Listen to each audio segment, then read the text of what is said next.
All right, everybody. Since I've completely messed this up already, I just happened to realize that I never started the intro screen. So you're sitting here seeing me, but not hearing me. Sorry about that. So welcome on in, everybody. Good evening, good afternoon, good morning.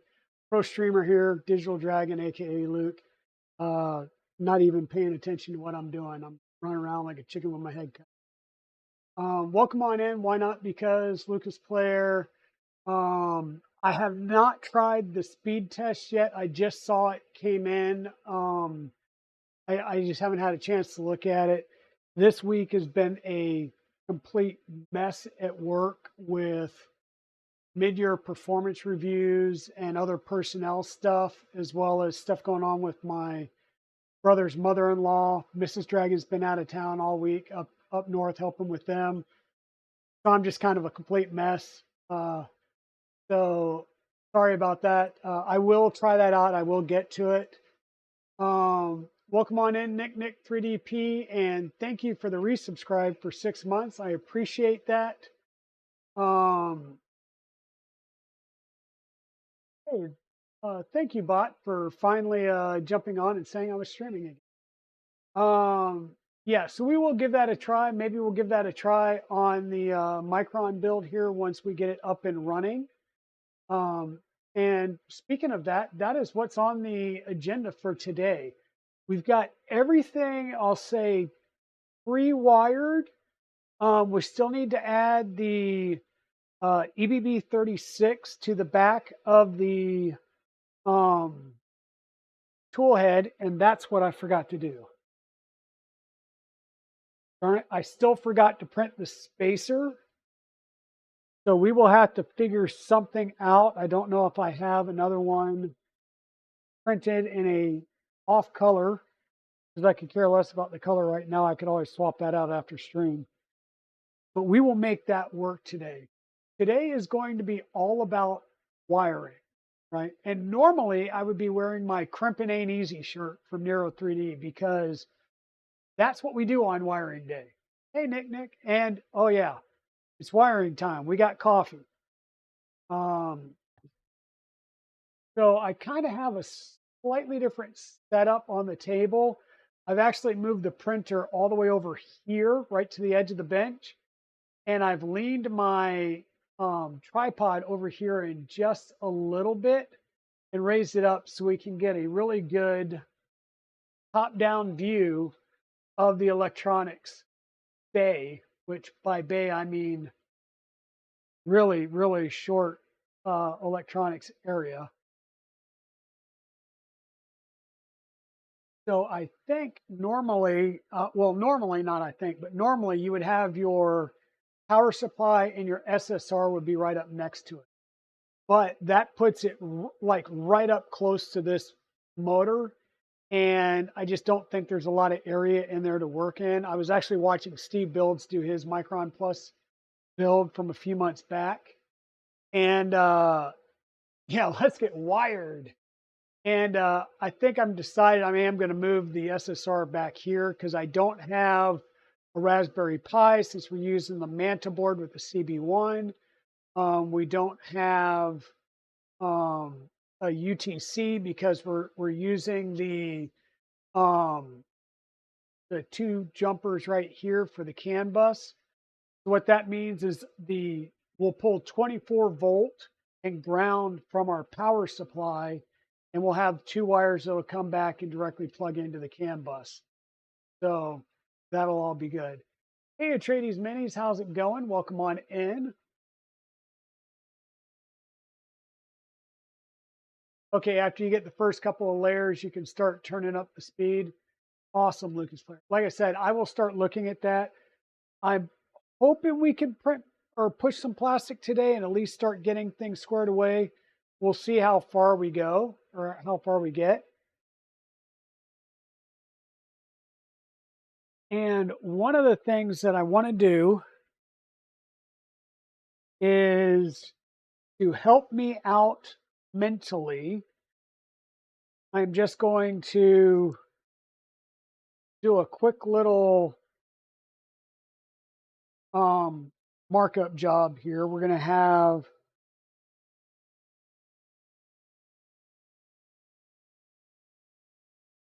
Z, Z1, Z2, and Z3. Those are our 4 Z motors. And if you've done a 2.4 build, you'll know there's an order to your motors and how you need to wire them up so that basic configurations actually work as appropriate. So what I tend to do is need to look at it as if I'm looking from the front, and your front left, which is this one, is Z. Rear left is Z1. Rear right would be Z2. And then front right is Z3. So that's critical because that's the order that we need to add our Z motors in. So the way we're going to do it is we're going to do B and A, Z, Z1, Z2, Z3. Okay, so we're going to need to understand how those lay in there. And once again, this is going to be Z, which means this will be our Z cable. And there's a reason I'm going to do these motors first. And you'll see that in a second. So we're going to bring this around, and I'm going to purposely try and keep it away from looping around this side of our SSR, because this is the load side, this is the 110 side. So I want to keep it over here where it's at least closer to the 24 volt DC side as much as possible. So Z0 or Z, just Z, is going to be the first motor.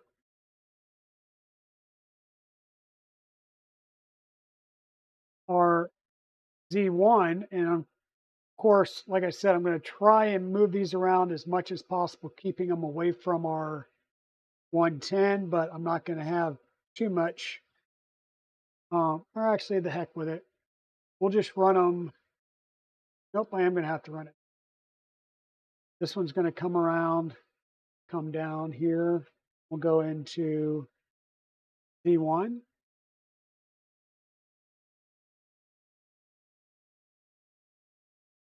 The other thing on your motors is you'll have stepper 1, or the stepper driver motor 1, stepper driver 2, motor 2, stepper driver 3, motor 3A, 3B.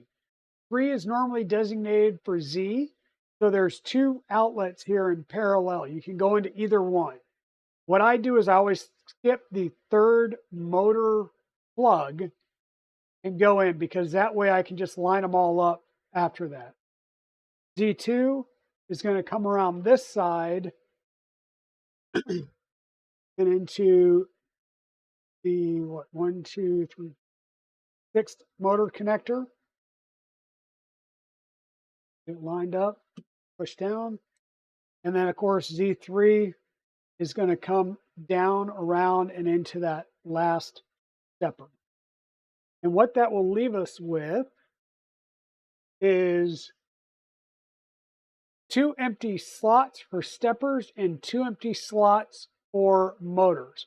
And that's good. There is a bit of a gap here. This is an always-on fan, not a CNC fan, but an always-on fan. And what this is going to let us do is allow us to just run our cables and make sure that our cables are going to be kind of down and out of the way. Possibly later on, we'll pop our power supply off and add some zip ties in here just to make things a little bit cleaner. Okay. Now, the next thing that we can do, because we have our wires here and readily available, is start looking at our bed wires, because they're already here. Now, we've got thermistor wires, and our thermistor for TB0 is all the way down here. So we're going to bring this down and we're going to loop it all the way around. I'm just going to put it underneath that Z motor cable. We're going to bring it around once again underneath this Z motor cable. We're going to bring it up, and this very first one here in our row of thermistors is THB, which is our bed thermistor. We're going to plug in there. And once again, my plan is to get my wires in here, get them kind of routed, and then I'm just going to zip tie my wires physically together. There's not a lot of room in here, so we're not doing cable channels and all that good stuff.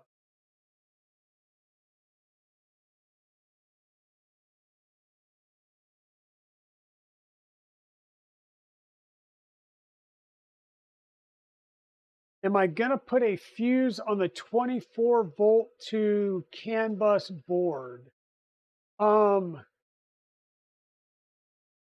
Just printed 2 Sci-Fi Gothic 35mm miniatures on your Crowd Ender 3 with a 0.3 nozzle. Okay.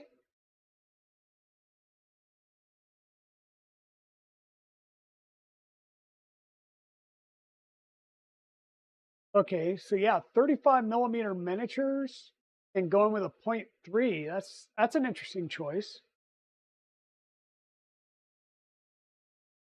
Or was that a 0.2 nozzle and that was a typo? Because normally, like it's a 0.2, a 0.4, or a 0.2 or a 0.25. I haven't seen too many 0.3 nozzles. But that's cool. Really good. What layer height were you using on that smaller nozzle?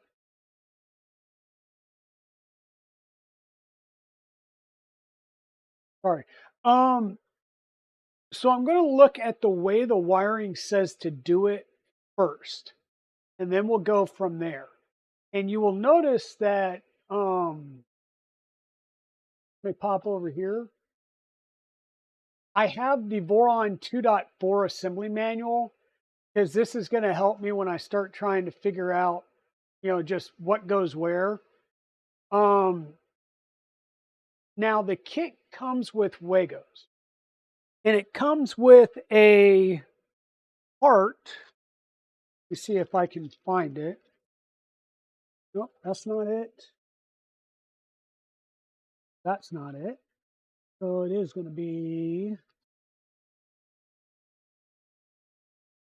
Great Googly Moogly.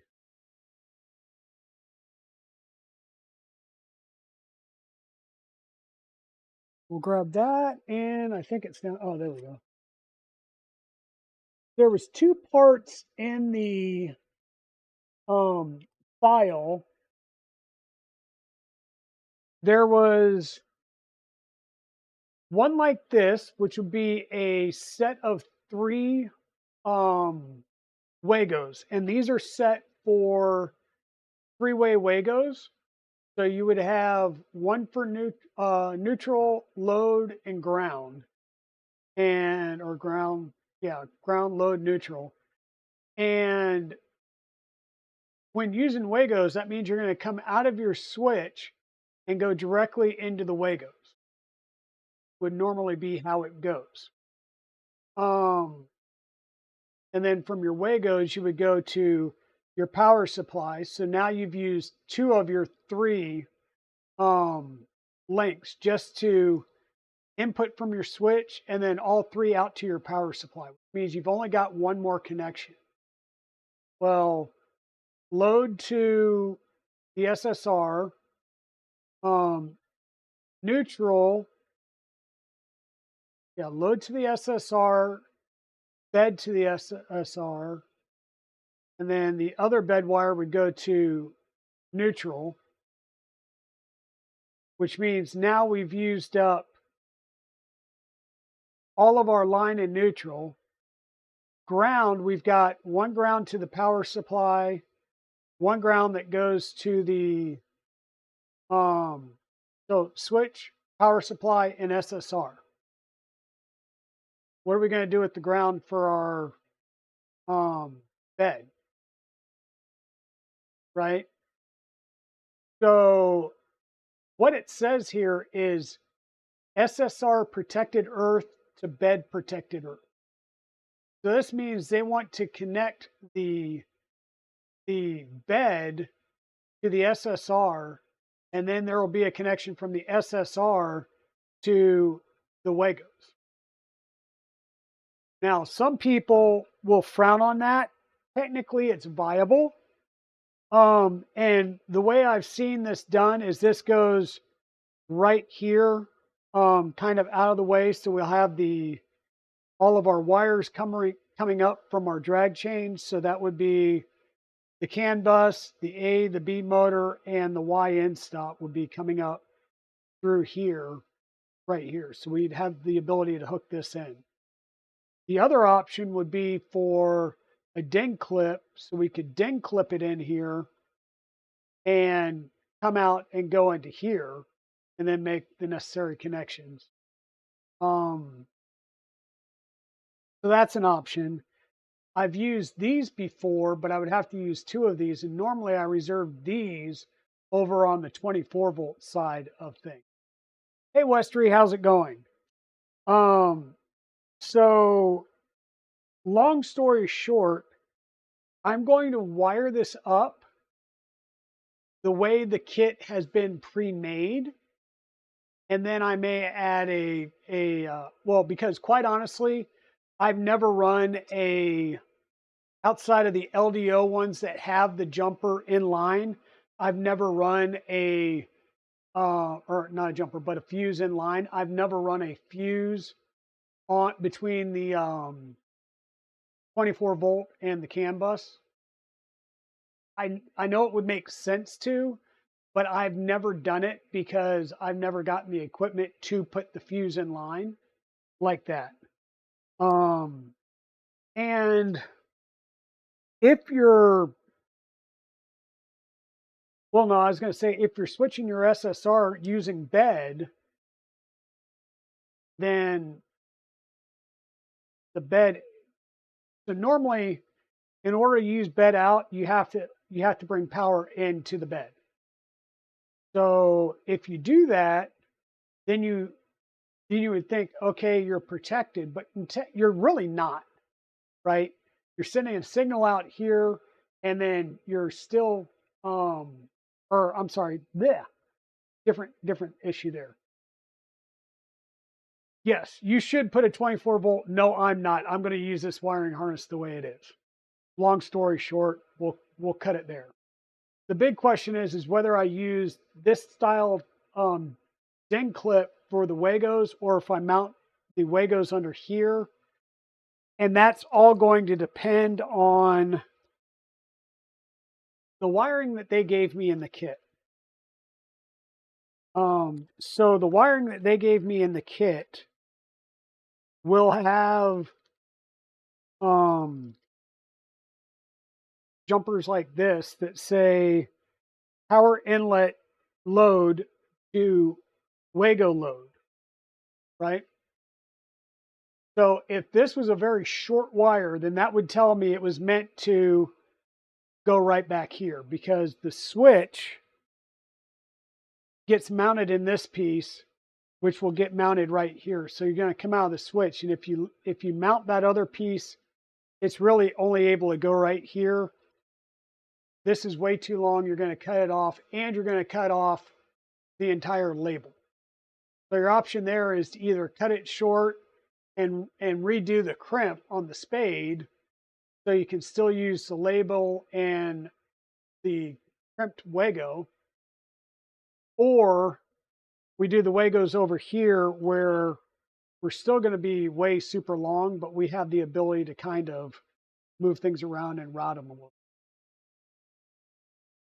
So long story short there, after looking at the pre-supplied wires, I think I'm going to use this ding clip, mount it probably over here as far out as I can to deal with the length of cables that they're going to give me, if that makes sense. I'm still probably going to have to cut some other wires down here, but I don't want to cut any of the wires if I don't have to on this build, and I plan on just leaving a lot of it long. But because your SSR, now, this is a metal clamp, if we mount through our mounting screw to the clamp on one side, and then through the mounting screw to the bed coming out of the other side, then by default, we should have ground, and we can check continuity of that ground all the way through. So, okay, so it wasn't, okay, so no number 2 nozzles you're using, or no 0.2 nozzles. You're using a 0.3 with a 1.2 layer height. Okay, that's pretty cool. Exactly, Nick. Yellow. I haven't had any of my printers burned down, and I've got Dragon over here has been running, you know, a CANBUS toolhead board. Now, mind you, the CANBUS toolhead board, and let me double check the EBB 36.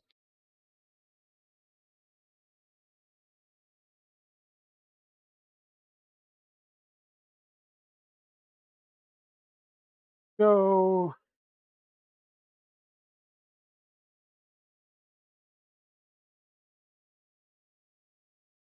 I'm not seeing a ceramic style fuse on this, either on the back or the front, right? I'm not seeing a ceramic fuse on this. I can tell you there is a power fuse on the SB2209 board. I know that because I've blown one and destroyed the board, right? So I know at least on an SB2209 on the Vorons, there is a ceramic style fuse. So it's these style fuses. Let me bring you in closer. So you see these types of fuses right here. Those are the same types of fuses that they use on the SB2209s. So they're fused at the power inlet on the toolhead board. So fusing it at, you know, between the power supply going up to the board, you just got 2 fuses. So you're double fusing. It's kind of a little overkill, right?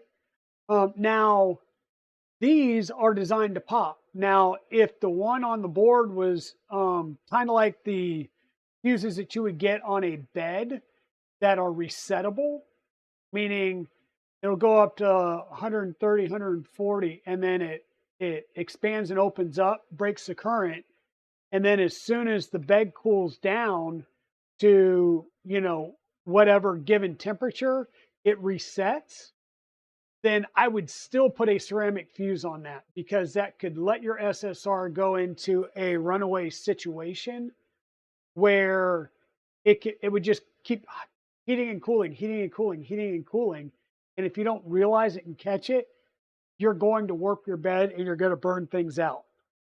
So that would be a bad thing. So that's where you would add a secondary fuse.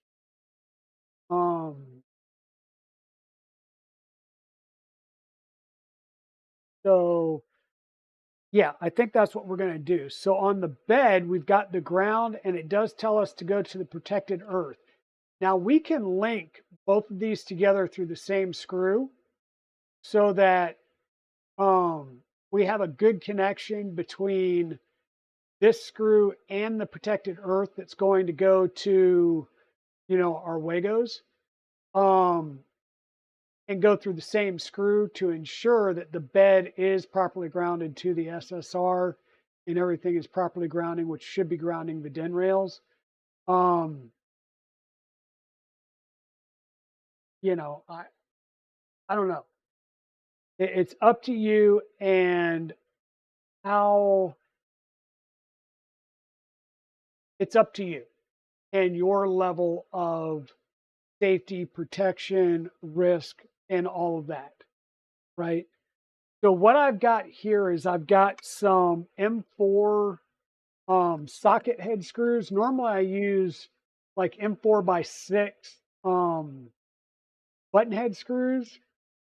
But I looked at the kit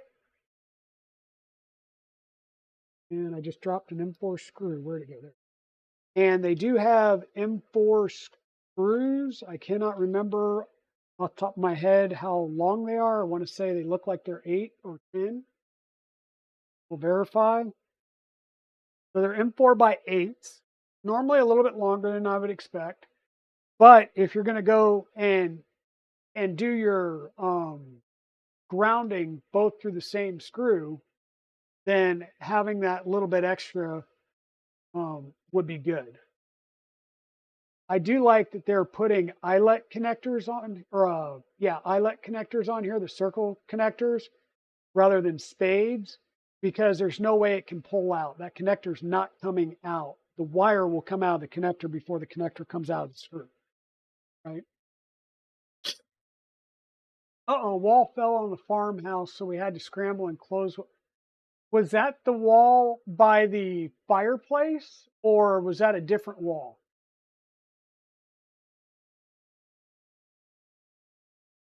Oh, good. So because your mom from the stroke was still um, paralyzed on the left side, but she's starting to get movement. So that's awesome.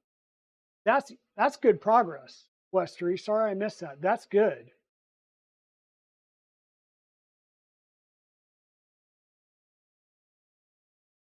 That's awesome too, Lucas, that you're working on a filament extruder. So I've got a pultrusion system that I picked up from Josh. It's the Recreator pultrusion system.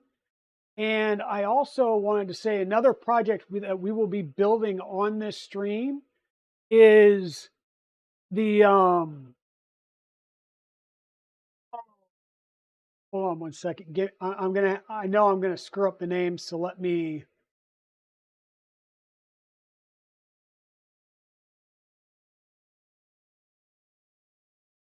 the Lunaz, was it the FF1? So Slunaz, he was a gentleman from Italy, and he had a Kickstarter, and that Kickstarter campaign was for a filament joining system, right? And so what that will allow you to do is to take all of your like sample rolls or the ends of filament spools, like you guys see me with, um, you know, these types of things all the time, right? That's really, I mean, you can do a couple of small things, but not a lot with that much filament, especially if you have a filament runout sensor. So if you can take these and join them together, then you can use them for various prints rather than having to try and do a filament swap. Because quite honestly, if you got a filament defect, you could easily have this much. Here, let me switch cameras. You can easily have just this much filament or even more, depending on where it's at in relation to the actual print head. So that's why I try and go for filament runout sensors like the Orbiter 2 or Orbiter 3 that are right at the tool head. So at most you're losing, 50 to 70 millimeters, as opposed to I've got some that are well over 400 millimeters length, right? So by having that Slunaz FF1, I can take things like this, or I can take all of my filament samples that I get from Alien 3D, and I can make them longer to do longer projects out of them without having to worry about filament runout sensors hitting and then having to do a bunch of other stuff with it. The other thing that you could do is you could take your PET bottles, right? I don't drink soda. So I can't get, well, I can get 2-liter bottles, but I'm getting it from other people, right? What I am doing though is I'm buying Evian water, which comes in 1-liter bottles. So I'm going to have a lot of 1-liter PET bottles that I can use for the pool extrusion system. And then I can take the filament that I make with those 1-liter bottles and I can run it through the SLUNAS and I can join them together onto larger spools. So that way I will be able to make spools of filament. And I'll do it in batches based on the bottles that I have. And like I said, I may also look into seeing if I can't get friends and family or even people in the neighborhood that do drink a lot of soda out of 2-liter bottles and get those. So that way I can start kind of doing some PET and doing things like that. The other thing, I've downloaded the files to do this, is Teaching Tech had a set of files for a filament pelletizer. So once again, you would be able to take ends of filament like this or even longer and run it through this using a drill, and it will cut them down into consistent pellets. And if you've ever worked on trying to extrude your own filament, you know that you've got to take your recycled filament and fresh pellets and mix it together. If you try and do just all 100% recycled, it doesn't work out as well. And I believe you've got to have at least a 70 with a 70 to 30 mix or a little bit higher. So 30% fresh pellets to get a really good extrusion that's consistent. Otherwise, it's trying to pull it into a consistent, consistently sized filament is harder. So we kind of went way off topic there, but those are some other projects that we will be doing on the stream this year, not just builds, right? So I do want to try and get into some other things that are related, some electronics projects and things like that. Yeah, that is really good progress. And Western Maya, I know I mentioned my brother's mother-in-law. She went in, she had a stent put into her heart. Apparently one of the one that she had in her arm has fractured. So they're going to need to work on that at some point. Now she came home, she had a nosebleed the day after that procedure. They wound up taking her back to the hospital and they wound up giving her an infusion of blood. They're hoping it was just 100% from the nosebleed and nothing else occurs from it, but we will see. I am going to hold off on mounting my switch in here just because when I do, I lose access or easy access to the hole back here. So the switch and the final 110 wiring will all be done at the end. We're going to try and do as much as the other wiring as possible before we add our switch. So sorry about that. I know I'm popping all around. Liz, welcome on in, dear. Thank you for being here. You will be back at your desk tomorrow-ish. Okay, well, we miss you as well. We miss your smile and your sparkling personality on your stream, and you're really cool and funny. I say funny, but you're really cool headbands and stuff that are not necessarily funny, but they tend to make me laugh and they make me smile. So we miss you, Liz. I miss you. So and condolences for your losses. I was going to ask home that has went. They were able. Yes. So in talking with my brother, they are waiting right now to bring her home. She hadn't got her discharge orders yet. So, but she is destined to come home this evening. Okay, so what was I doing? We're not working on the switch just yet. We will plumb the switch into the Wagos momentarily. So what I do need is to understand this. So I've got one wire that goes to the Wago. The other wire is for the SSR. So that wire comes in on the from print bed to SSR, goes on the right side, or excuse me, the left side. So that's into the number one socket. So grab the screwdriver, loosen up this connection. Now these having the spade connectors, you know, really, I think if they were, or I'm sorry, I keep saying spade, the fork connectors, if they were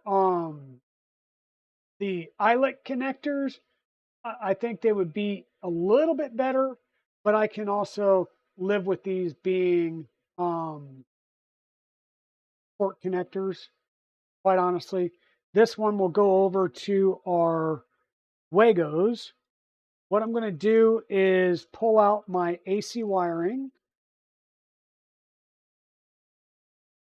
And what I've got that is, I need to figure out what I've got that's on the switch and from the switch. So this is the other Wago, or excuse me, this is the other SSR to Wago. So this will be on this side.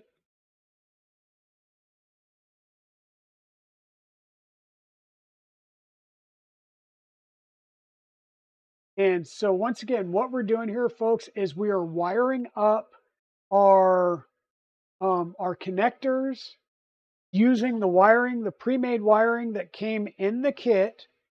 And I am specifically not SSR protected earth to Wago protected. And you'll see that this is the protected earth that goes from the SSR to the Wago. That's pretty short. So that means I need to take the one that I put in here from the bed and move it to the other side. Or, like I said, I can double up on this one. Regardless, I'm going to have to undo because this is the eyelet socket on the ground. So what we can do is once again match these so that the bodies are as flush as possible to one another. And we can go like this, or I can leave the short one that goes to the Wago on this side and route the bed over to the other mounting lug on the other side and kind of do it like this since I've got a really long connection. So I'm going to leave this up to chat. You want me to put them both through the same screw so that they're both on one side, or should I wrap them on the different side?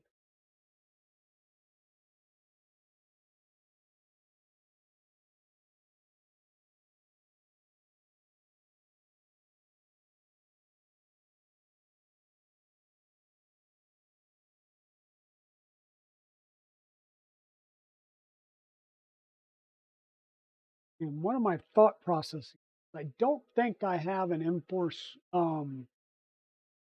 Yes, the M5 wouldn't work. It would be too big, and M3 is too small to go through the screw. So, dealer's choice. Okay. I think we're going to go through both of them at the same time into the same screw. I know Steve Builds may cringe at me later on, but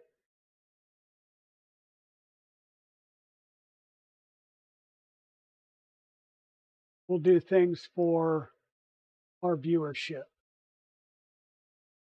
One thing that we're probably going to need to do is get our Wagos in here. And like I said, we're going to use the ding clip based on, especially now that I'm seeing the lengths of these wires.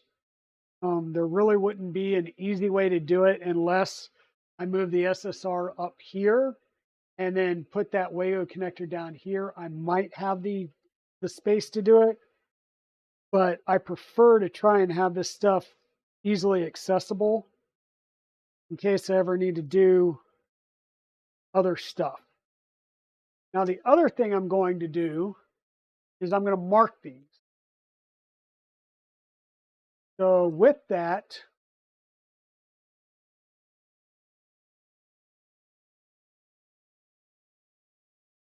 moving the ground all the way over here would be very hard with the amount of wire I have. So we're going to go ground, ground, load, neutral. So I'm just going to mark these with N.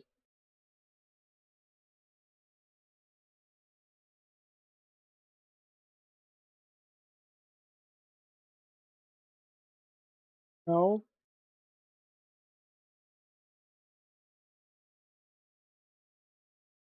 In a G. Right? NLG. Sometimes the designer of these things will actually put, like whatever it is, like on the parts for the oh goodness, what am I thinking of? Words. So the parts for the Annex Engineering K3 literally had, 110 volt AC or 240 AC, basically AC, and then a separate one for DC, and they were supposed to be printed in different colors. So that always helps out when you've got things like that. So in this case, our load wire is going to come over here.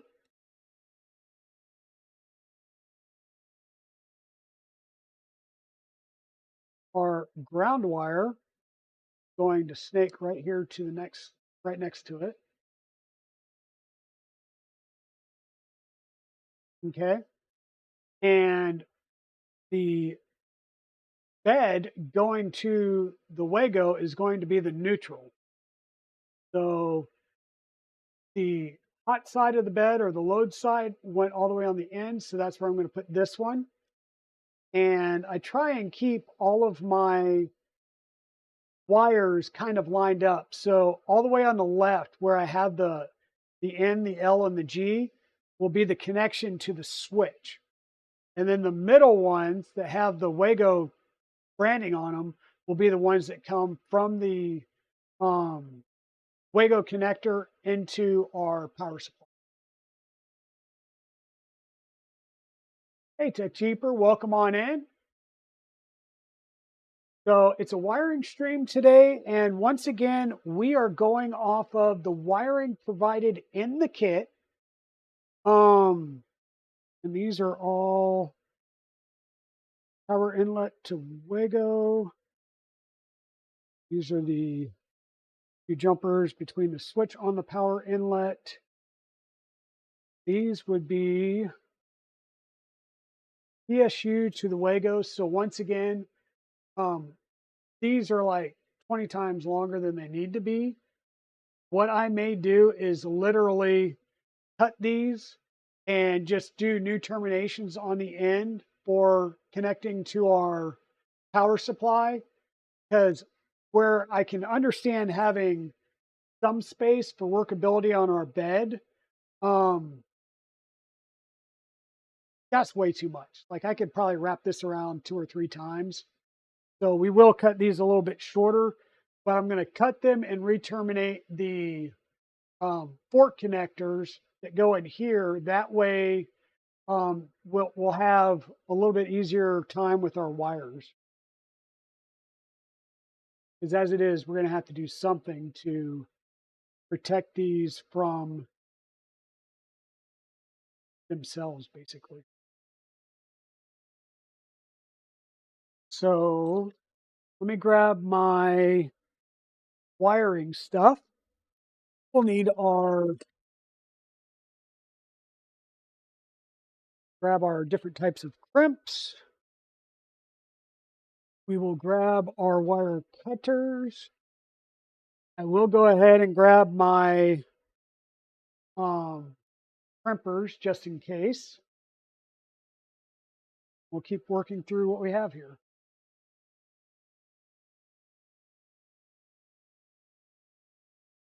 And mind you, when you get these bags, these are the bags that the wiring came in or whatever, keep these suckers, right? Because you never know when you're going to need them, especially when, I don't know, you're printing parts for a big project and you want to sit there and go like,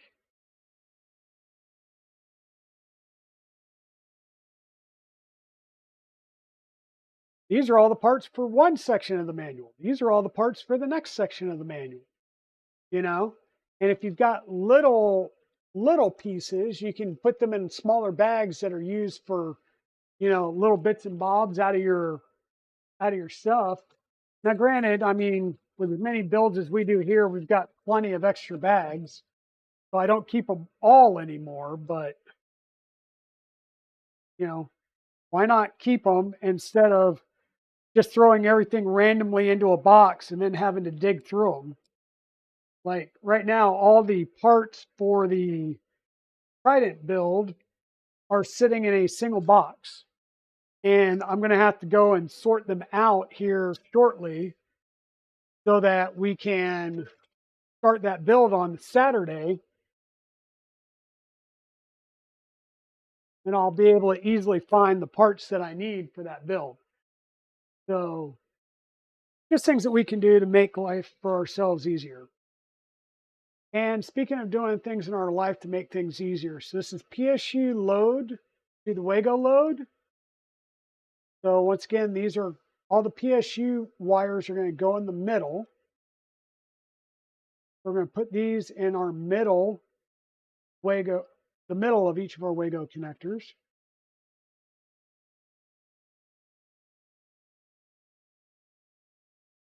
There's those two, and this is the PSU protected earth, the Wago protected earth.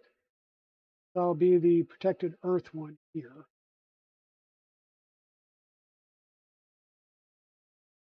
And of course, we're ground, neutral, and load. That sucks. Like now I want to swap these two Wagos on here.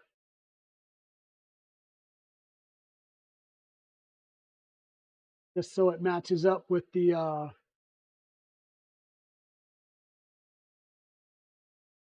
connector a little bit easier. Let me see if I can pull these out or pop these out.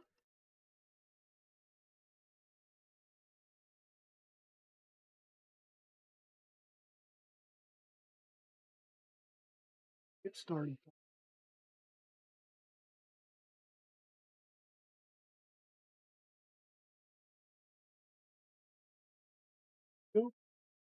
Oh well, I guess I'll have to crosswire. Darn. Should have looked into that before I did it. Oh well. But what we're going to do is we're just going to bring these over, kind of figure out where our line length would need to be, and then we'll cut, strip, and terminate.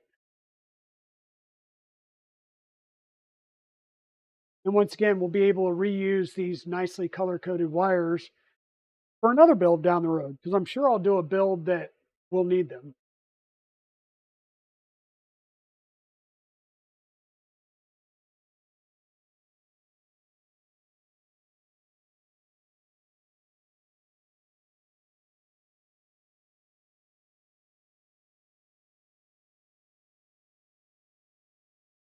We'll pop those three off and get our crimping.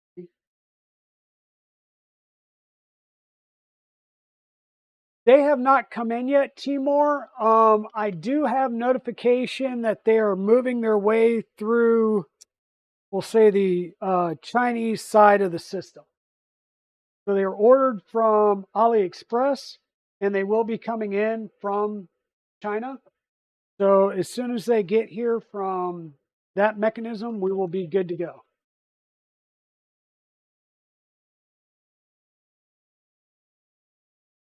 I was a little worried because I had one that I had an order recently that gave me the the good old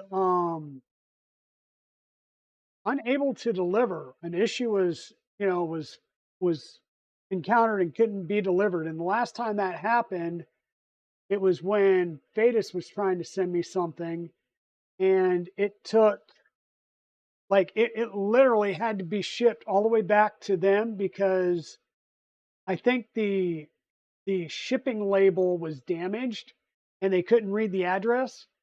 So they managed to get it all the way to my post office, but the post office couldn't deliver to the house. And therefore they turned it back. So I had to wait for it to get all the way back to Fadus in China for them to turn around and send it back. So that was kind of a pain in the tuchus. So,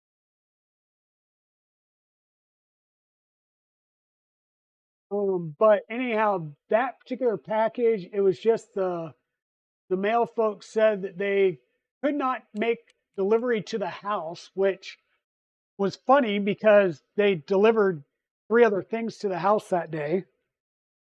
So I don't know. I do not know. So let me at least do this.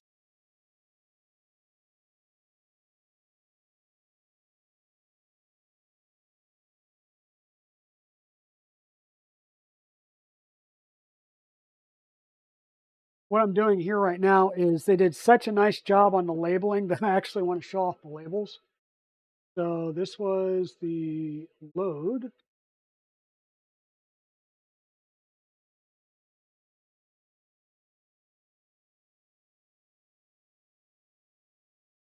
This is where you might hear me say bad words because these particular connectors, they're made that you have to drop the connector down from the top versus just sliding it straight in.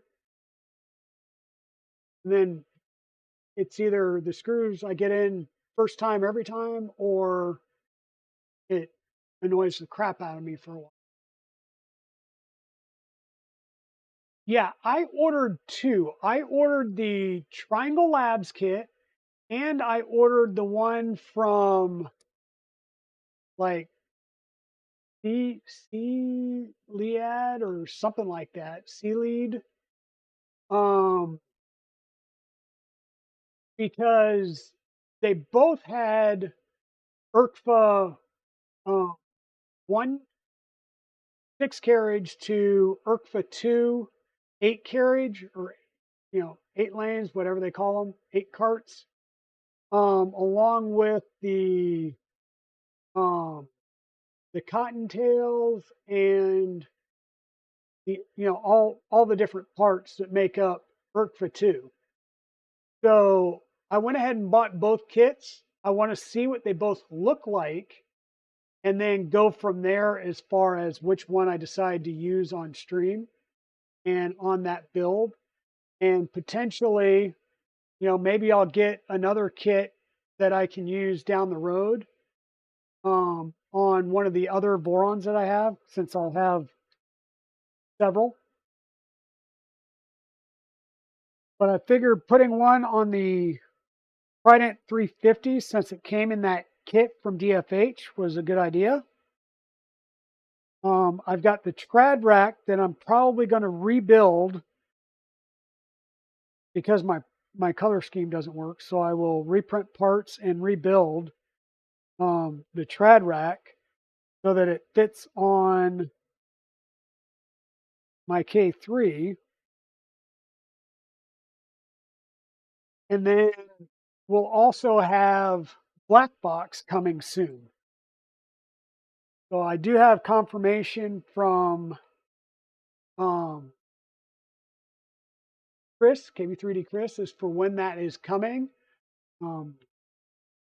So it is available, should be available in the store February 1st. And he said that all initial kits will go out February 5th. which means we may see a black box like unboxing of the kit and parts and everything that comes with it on stream. This is really going to annoy me. I'm going to have to figure out how to, even if I've got to break the part and because that hop's going to annoy me. I'd much rather them go straight in. But I digress. So yeah, we are going to get black box. I do owe you all a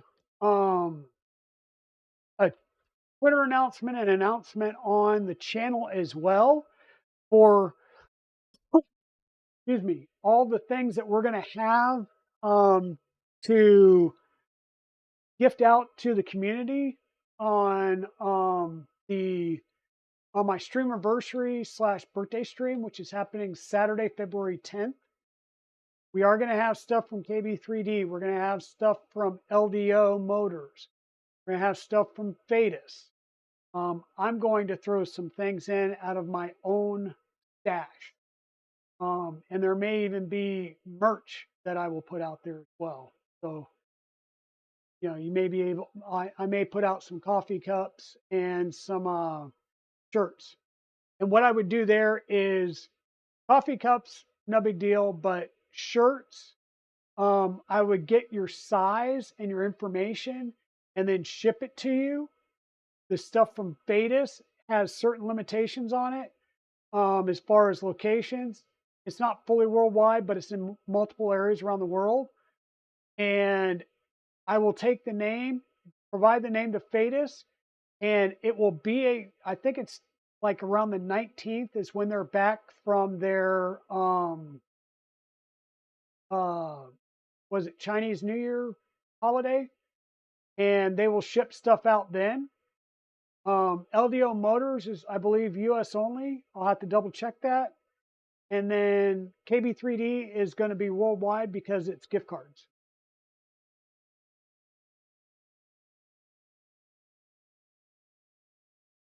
You know what, Westery? I've got your address. She may have begging strips for that day. You hear Miss Dragon is going to throw in some things. I'm sure she will. She'll probably be like, so-and-so gets a printer in. So-and-so gets a printer. No, actually, I have some ideas on the printers. I'm not sure if I will do anything on my streamiversary, but I do have some ideas on some of my printers. So we've got our load, neutral, and ground into our power supply. So, and normally you would see me connect up the 110 to the power supply and then check the voltage out on the power supply.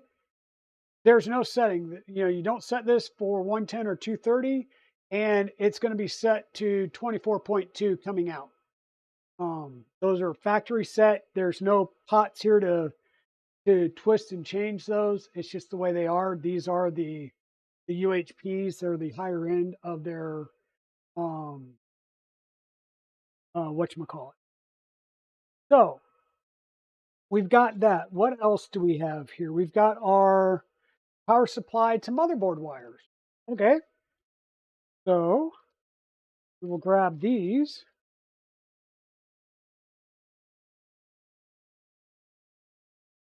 And there appears to be two sets. SSR to board heater. So SSR to board heater and PSU to board power. So we've got the PSU to board power. So jumpers on both ends. So we'll do that on this side. And we've got negative towards the board, positive towards the backs of the motor. So we need to make sure we get these oriented in the right direction.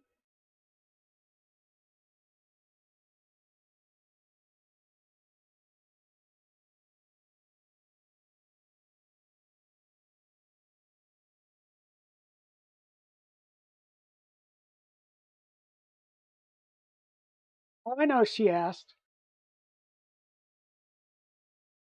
To watch the whole stream if there is. Oh, definitely. Definitely. Okay, so those are on there. And then we'll bring over our power connections. We need to make sure that we get them in the right polarity. And the power connections are negative towards the PSU, positive towards the front. So that's the way our connectors are actually crimped on here as well. So that's good.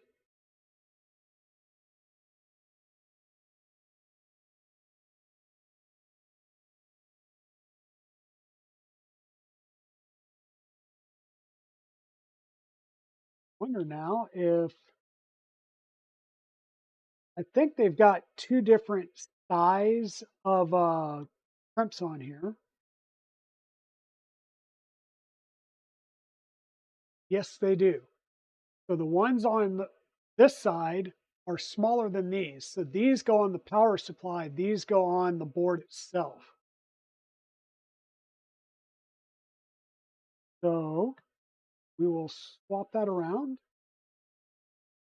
because the screw terminals on the power supply are smaller than they are on the motherboard. So that's pretty interesting that they've got these set up in such a way that you should not do what I just did, which is negative towards the PSU, positive towards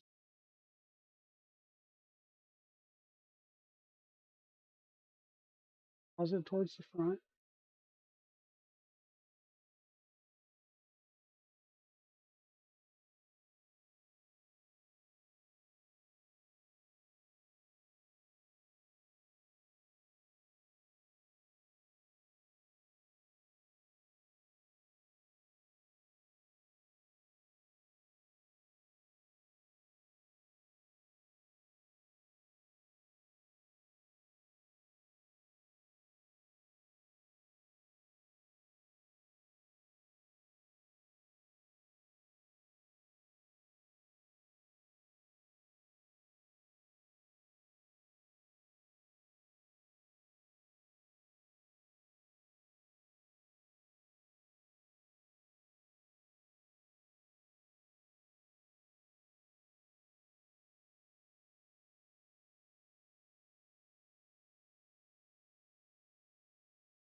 Yeah, Miss Dragon is definitely, we'll say, on me about the number of printers that we have here in the Dragon Den.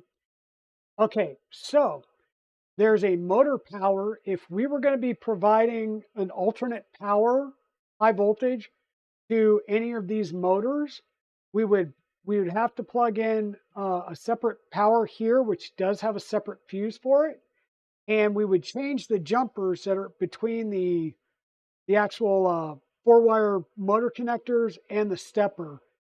And if they're on the middle and the pins to the right in your view, which is what I've set them all to, they're taking power from the board power in. So whatever, if it's 12 or 24 volt that we're supplying to the board power, that's what would be going here. If it's in the middle and the front pins, then it would be set to be going to whatchamacallit, whatever that what we would call high voltage input would be.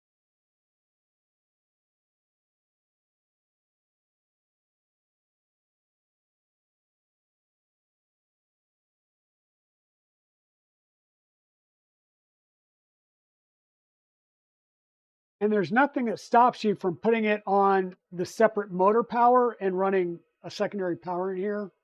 It's just not needed. Oh, hey, Aaron. And the other thing I would say is this particular wire here would be great if the SSR was mounted, say, over here and I just slid this down. But then I wouldn't be able to get, this wire is going to be too short. So I'm going to have to fabricate this wire because this would either come all the way over here to the bed out, or we could configure it to use ferrules.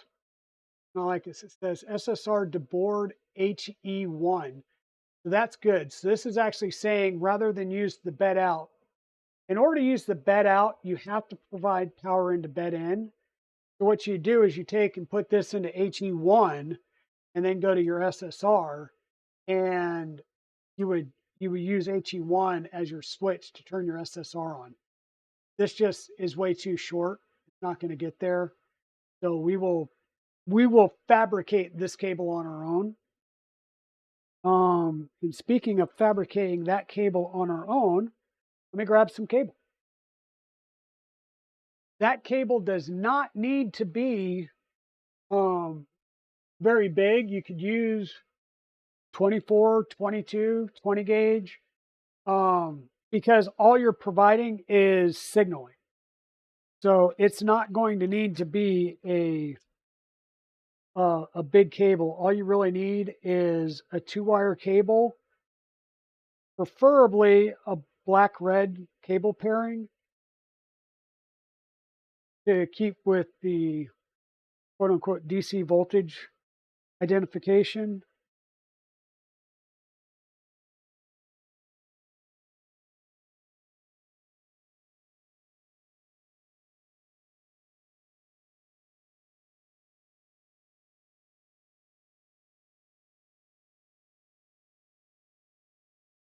This is why you always keep your little scraps, because you never know when they're going to come in handy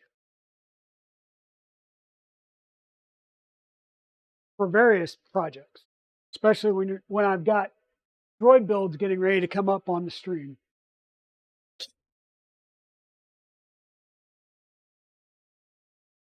So here is some black and red wire.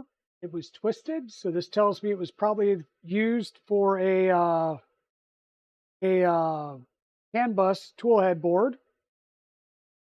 We'll just get this twisted again. We'll put ferrules on one end and our connectors for our thing on the other.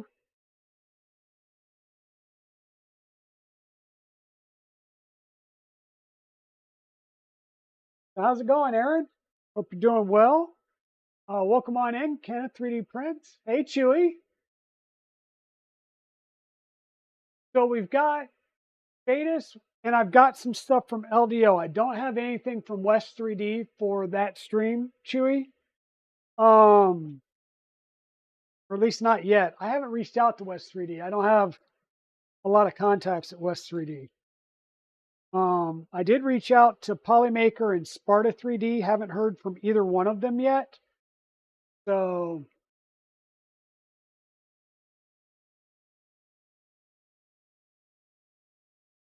yes, KB 3D.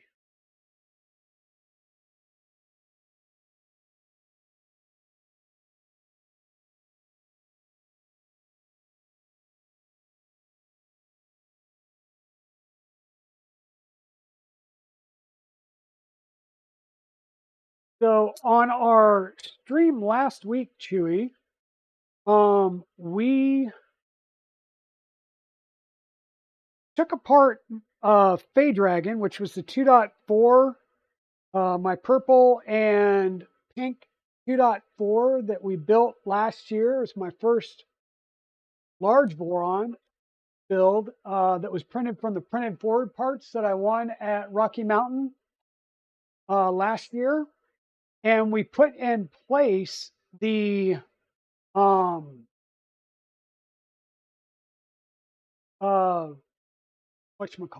It's great. His language so. We put in place the ChaoticLab's carbon fiber gantry kit.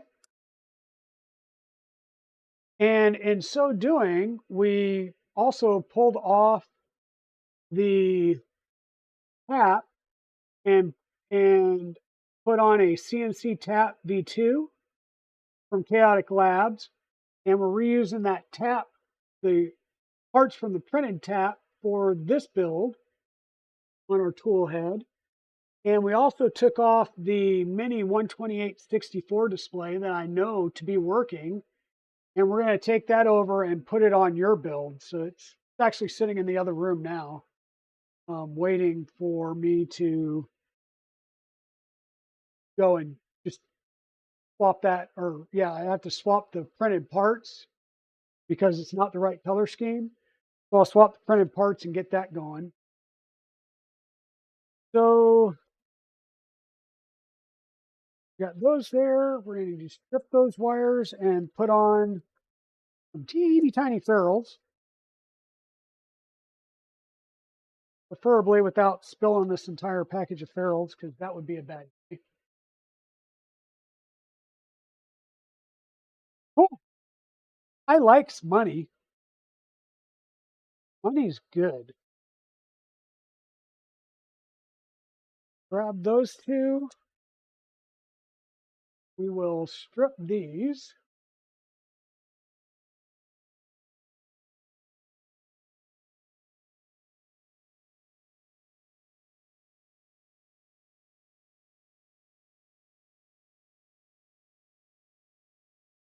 Always a pain in the butt stripping PTFE wire.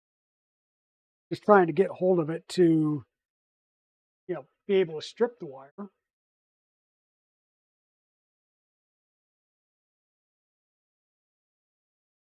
I'm probably getting to the point where I need to either sharpen my strippers or grab another pair, because they're starting to get, I don't want to say dull, just more of a pain in the tuchus.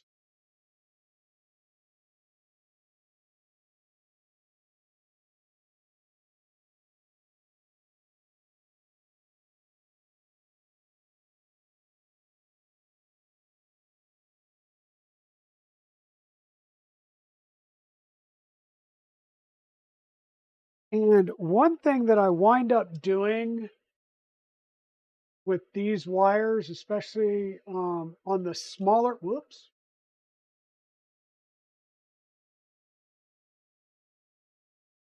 on these smaller connectors, not the ferrules, but the actual screw heads, screw down points, is depending on the size of them, I will sometimes clip off the last, I don't know, you can see that there's ribs on here when you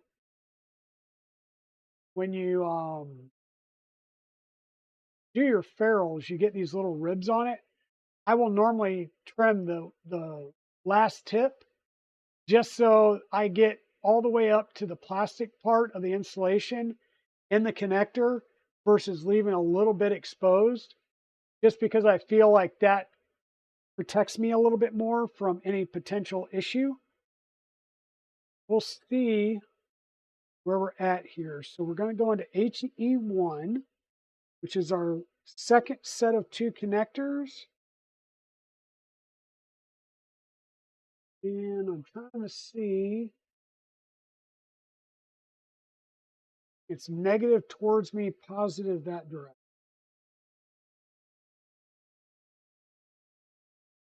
So grab my small screwdriver. Yeah, money is great. It's always good to have money.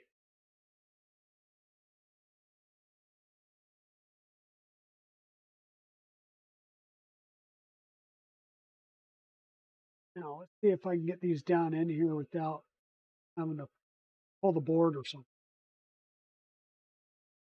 I'll slide that down. Give me a little better access. Okay, so that connector is all the way in there, and let me show you what I'm talking about. So that white connector is all the way in there. You can still see some of the metal exposed. I don't like that because these connectors are so close together. I'm afraid of them arcing at some point. So that's why I will clip the last end off, and that will enable me to get it all the way in to the up to that insulation point. And so you just line up on that last rib of the crimp, put your finger over that end so it doesn't go flying and get somebody in the eye, and snip. And yes, I probably have snipped into my finger once or twice. You know,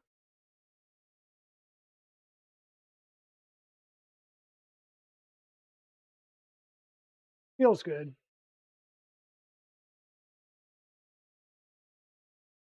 So negative all the way over to me.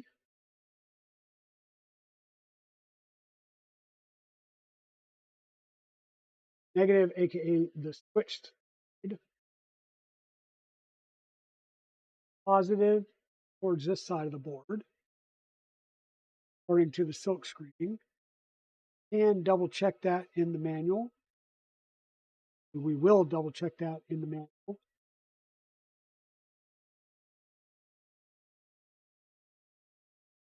going on there? Here we go.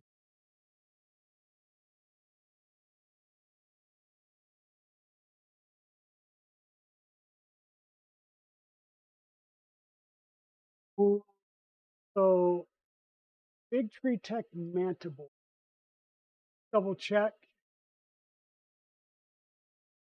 Ah, interesting. So it's the other way. Glad we double checked. Hey, Maker Viking, how's it going, my friend? Welcome, welcome, welcome. Glad we double checked. I was trying to read this silk screening, and apparently I had my old eyes had it wrong. So our positive wire is on the left towards me. Let's get our positive wire in there. Whoops. Sorry about that. I'll fix that orientation here in a second. Positive wire here.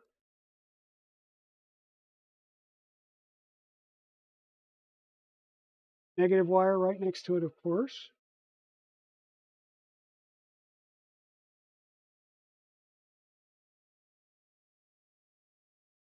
Now, once again, we won't have anything in HE0 because that's going to be on the CANBUS toolhead board. So we won't have to worry about that. We will take this wire and make sure that we can get it down right behind that motor. Pull this board back over.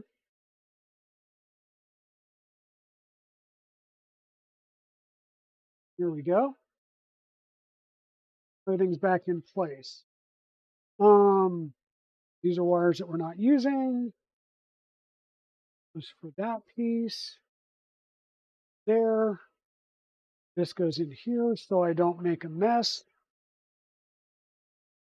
And I know I could leave all this stuff out, but I know me. This will wind up getting knocked over onto the floor, and then I will have a huge mess to clean up. Major Gamer Geek, how's it going?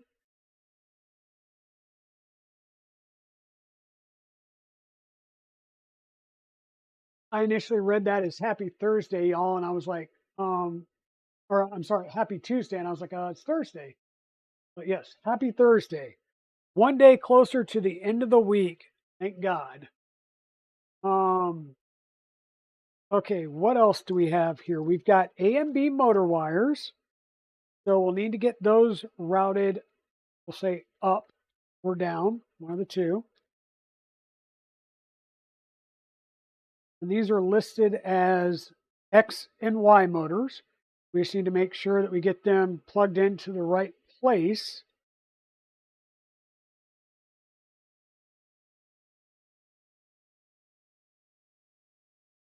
And I'm just going to, we haven't put in our,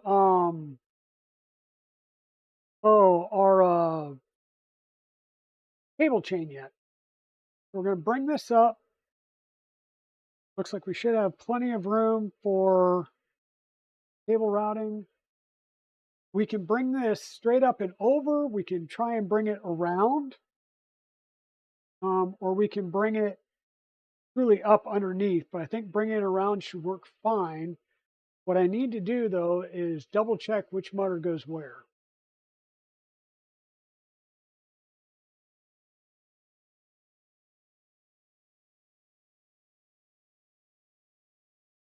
Yeah, so front bed did this here. Wagos are done up. Good. What we don't have is from the switch to the Wagos. We'll address that shortly. Realize that I am not on the correct screen for you guys to see what I'm doing and talking about. We will fix the switch here in a little bit. Want to see is Z0, Z1, Z2, Z3. Z0 is the front Z for Z0, Z1, Z2, Z3. We got that in the right order. Cable chains. Yada, we'll get the cable chains going.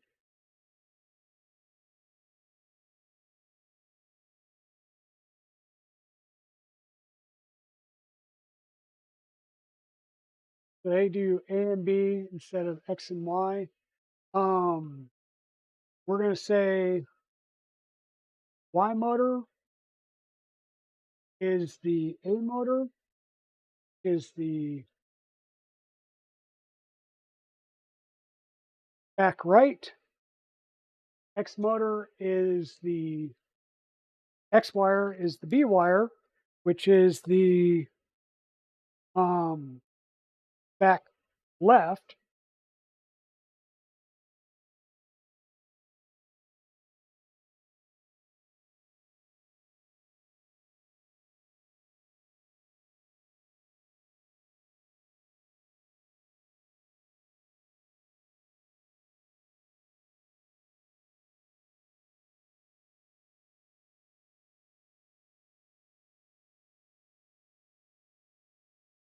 So once again, this particular kit, well, actually, this and every Micron kit or self-source build, there is no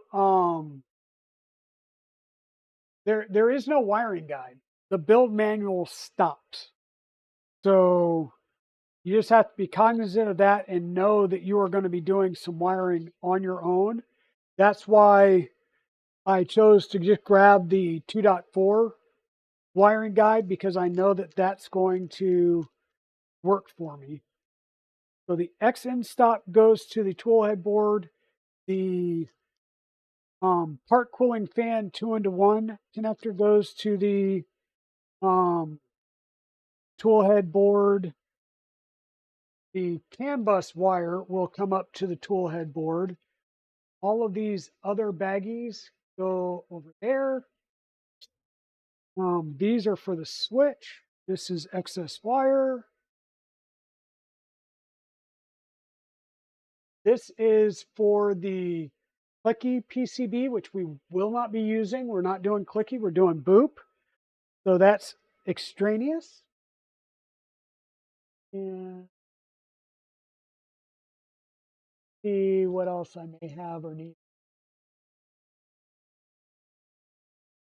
We will need our cable chain, and I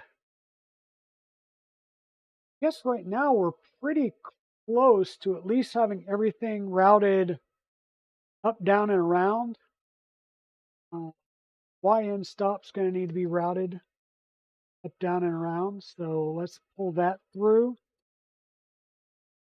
Actually, before I do that, let me see what type of cable chain we have, whether it's one that opens or doesn't, because if it doesn't, that will be something that we'd have to worry about. It does, so I can go ahead and route this through and get it plugged in.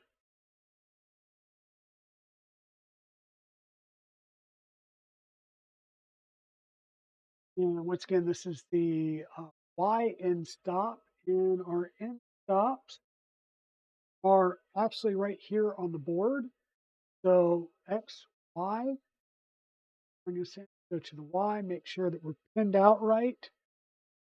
So pin diagram for our end stops. Switch, ground, 5 volts.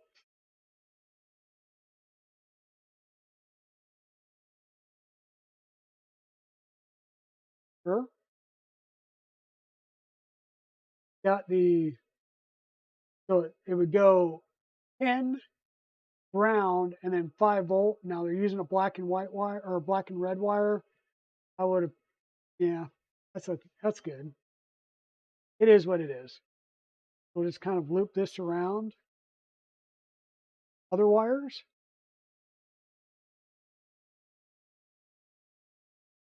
Once again, I'll probably just add some zip ties to a couple of these in a couple of different places just so that they're aligned. What else do we have? I think that's all we need coming to the bottom. Whoop. One last thing, and that would be the wiring for our CANBUS.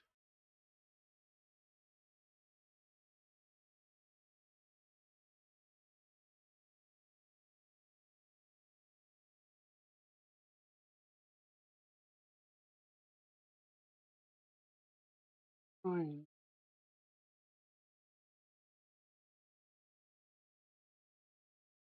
So there.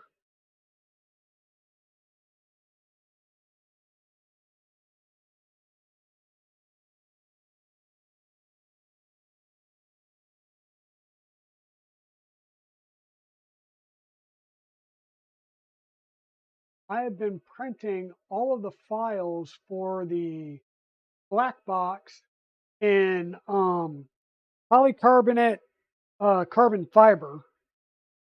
So that has been going really good. So this wire we're going to run down through here as well. And we've got 2 wires, positive and negative, that'll come over here to our power supply.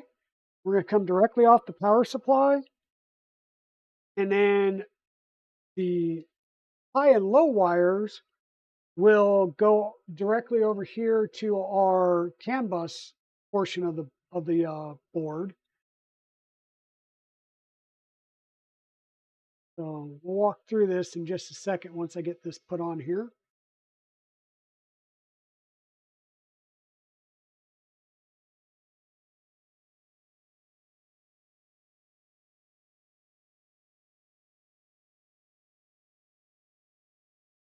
This is going to be pretty tight.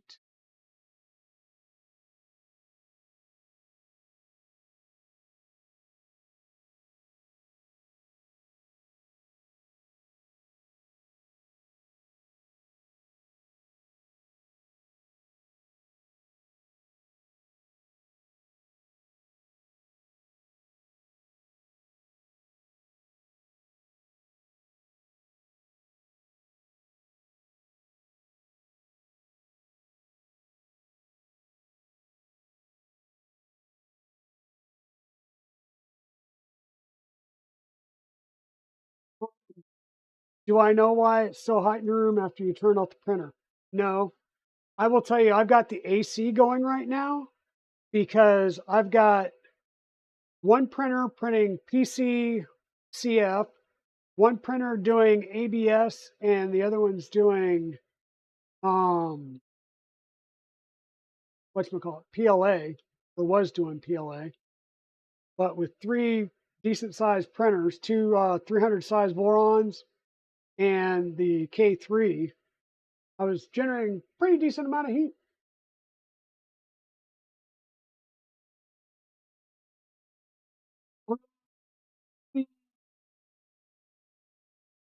That part's there. This part will snake around.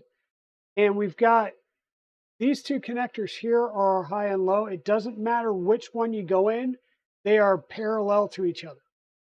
So we're just going to bring this around and plug it into one of those 2. See if I can't snake this under the board. Damage the.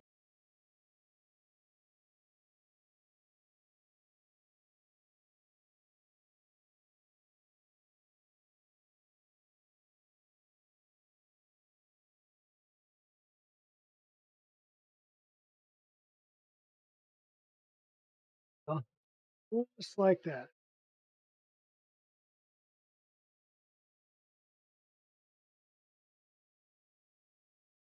So at this point, you guys down in here, we'll have X, Y, B and A, back left, back right, Z0, Z1, Z2, Z3. We skip this connector because these two connectors are in parallel. So I can put into either one of them. I always choose to leave the space and then go into that motor. We have two at the end that are empty. We've got our Y end stop lining up with the Y motor. 10 on the left, ground in the right, and then power, 5-volt power would be on the, or 10 or ground in the middle, 5-volt power would be over here. Technically, there's a part of me that just wants to repin this, but I'm not going to. We've got our bed power, or our power in for the board. We've got our HE1 connection for the connection to the SSR. We've got our CANBUS connection for our CAN board, and we've got our bed thermistor. We won't have our hot end thermistor because that'll be on the hot end tool board.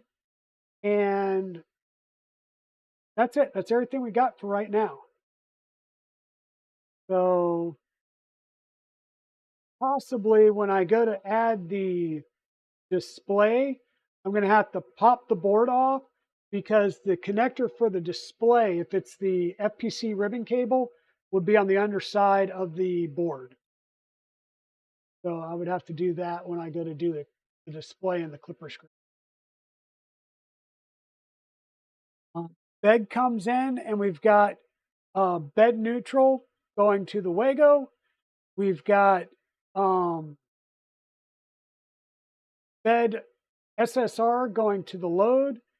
We've got both of our grounds for the power supply and the SSR, or excuse me, the bed and the SSR coming together on the SSR. Load coming to load, and then load, neutral, and ground from the Wagos in here. There is zero power to this right now because we haven't done the switch yet. We're going to go up and we're going to wire the top half. Then we'll come back and add our switch, or should we just do the switch now while we're here?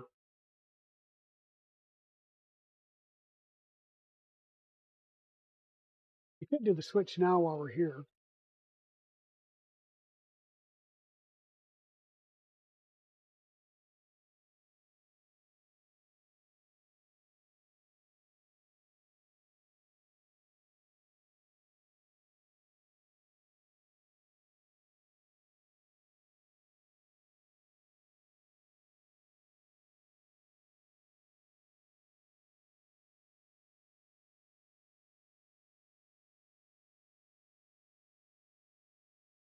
Go ahead and work on the switch while we're here.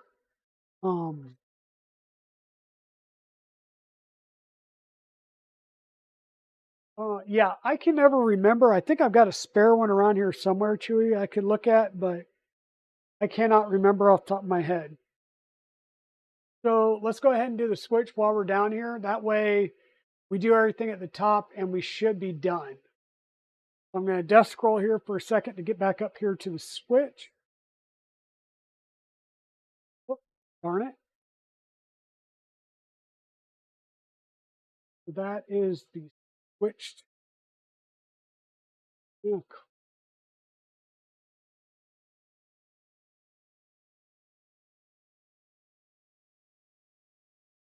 on the all-in-one switch, do you remember?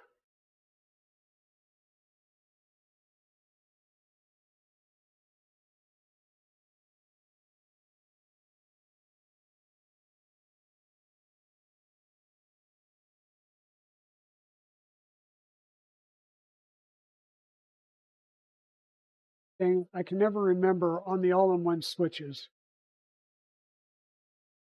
Also, how does this go in? Goes in like that. So with the switch in the current position, up is off, down is, oh wait, down is off, up is on, that's good. I can live with that. I know that ground comes directly off of ground. What I can never remember is which one is load and which one is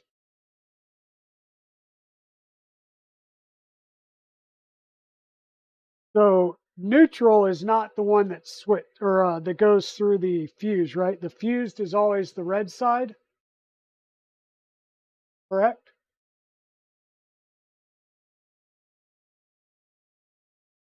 Because the bottom one would be direct, and that would be the neutral.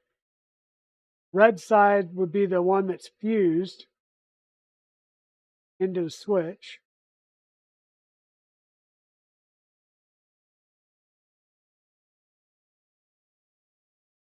And then it's, darn it,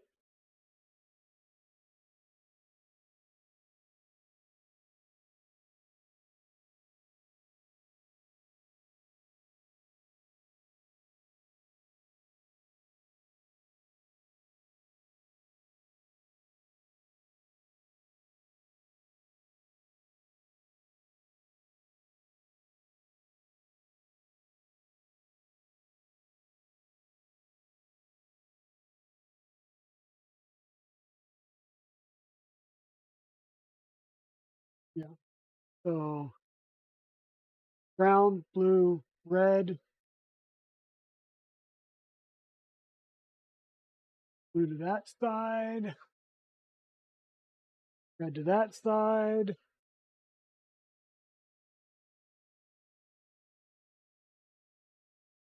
Blue comes out this side because the blue stays with the blue, the red stays with the red.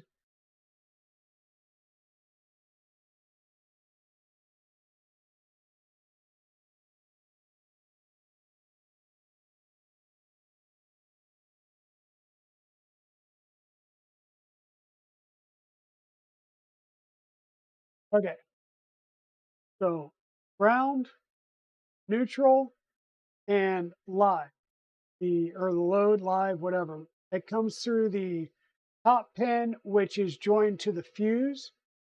Neutral comes up to the left with the, we just keep the same orientation. And then the ones come down from the bottom that go over to our Wagos. We will feed this in from the back, lining up the cutout correctly with our switch. And then we push it home. Good clip in with a nice satisfying clicking sound. I did not check to see this thing has a fuse in it from the factory. Every once in a while they don't. And it has a fuse, so we're good there. Now, the way this part's printed, we've got cutouts at the bottoms on each side. And so this goes over the bottom of the motor mounts here. So these blue parts of the motor mount, this part's going to slide right over the top of it. And we'll have 4 M3 screws and nuts that we'll need to line up. I've got some M3/8s that I just grabbed to keep my whatchamacallits in place. My nuts in place when I was trying to get this lined up earlier. So I'm just going to use those. If I need to swap them out with something else down the road, I will, just to match with the case.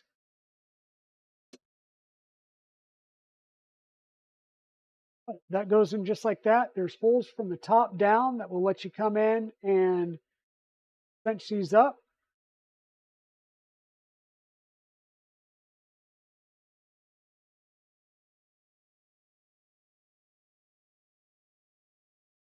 Thing I'll have to work on a little bit later is the fact that there are spots for heat set inserts in here.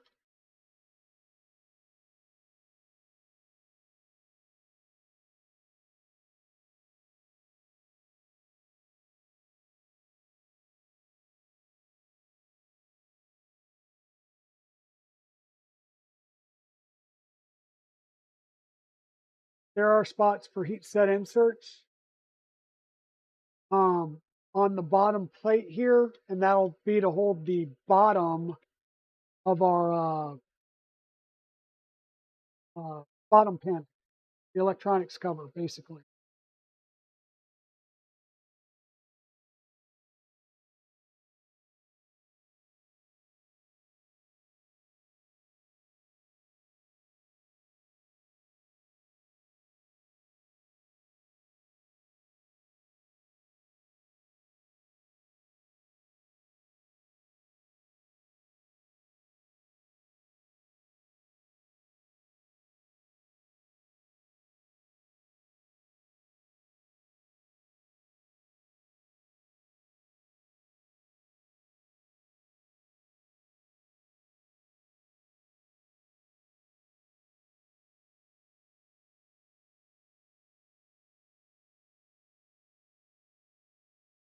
Okay, so there's that piece put in. We'll show you what that looks like.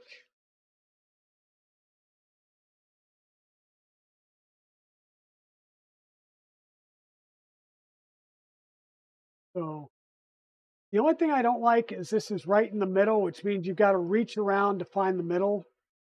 But I guess with everything else underneath there, it's kind of hard to pick a good place to put it.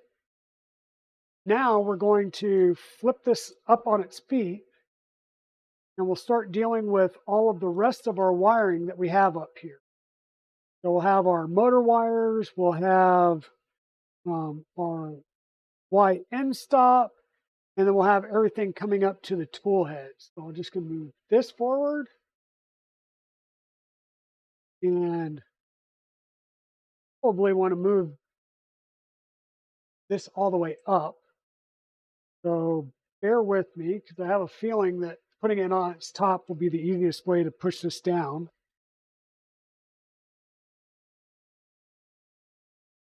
Need to move the gantry down.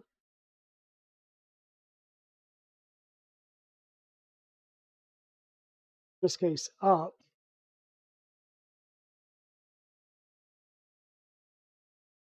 But the best way to do this, because I'm probably going to be all kinds of cattywampus now.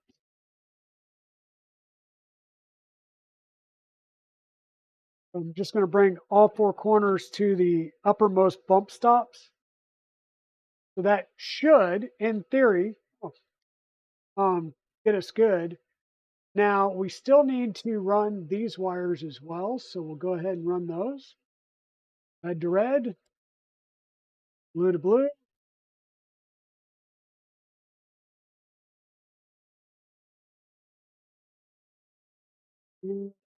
Protected earth to protected earth or ground.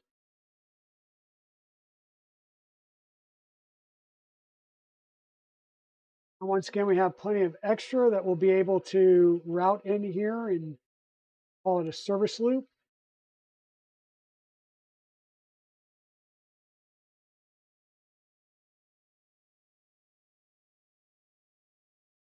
Now with that all the way up, put this back over because part of what we need to do is get our cable chain mounted up. I'm going to assume that they gave me the correct and full length of cable chain that I would need.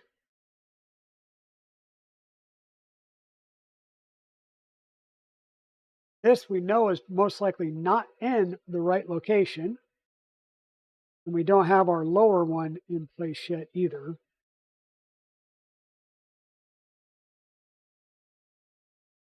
One there, one on each side. Let me see if we had in our manual the Micron, if we actually had a spot for the cable chain in either one of those.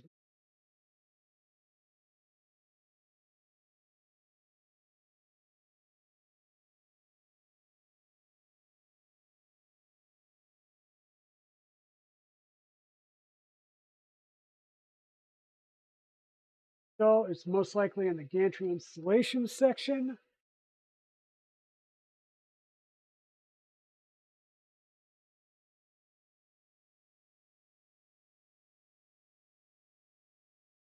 This is the electronics. This is the electronics. It has a double stacked flippable power supply for a 120 size. So, okay, it looks like one end of the cable chain is going to go on the bed.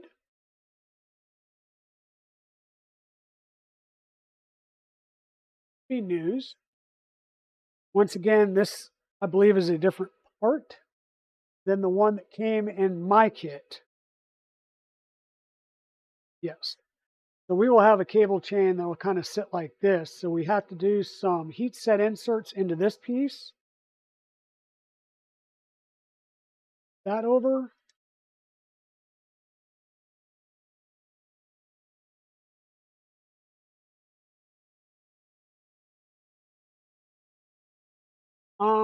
Fuse would be on the positive.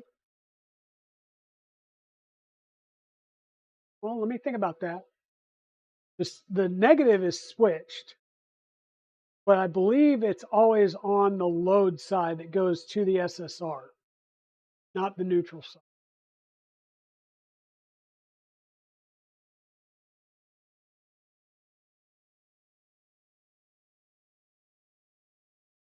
If your wife's end stop is not functioning, is this on your stealth burner? I'm sorry, not your stealth burner. Duh.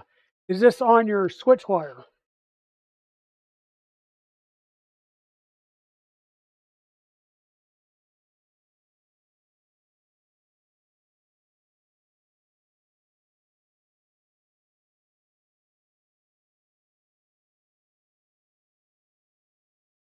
Or 2.4?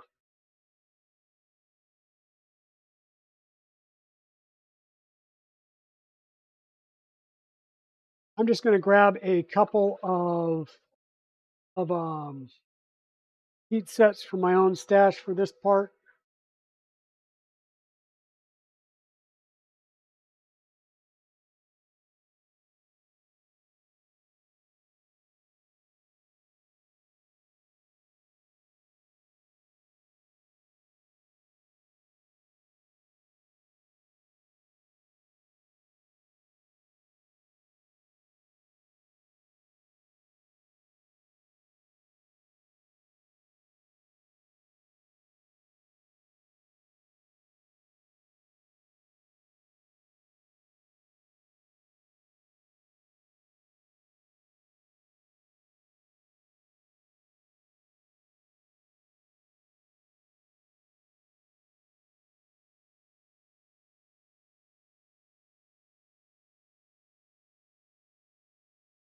Yes, I can look at doing some other heat sets while we're here for the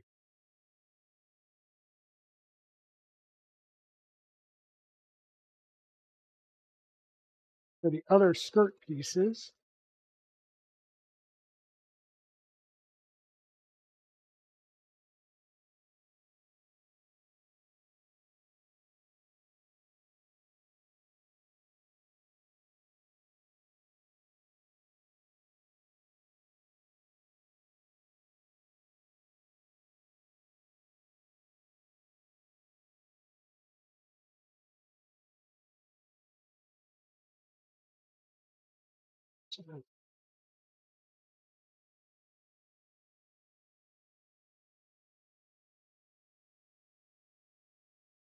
And I'm sure there will be more that I'm missing because once again, I'm probably going to be watching Steve Build stream to figure out all the different lower skirts and stuff simply because the manual just dies off.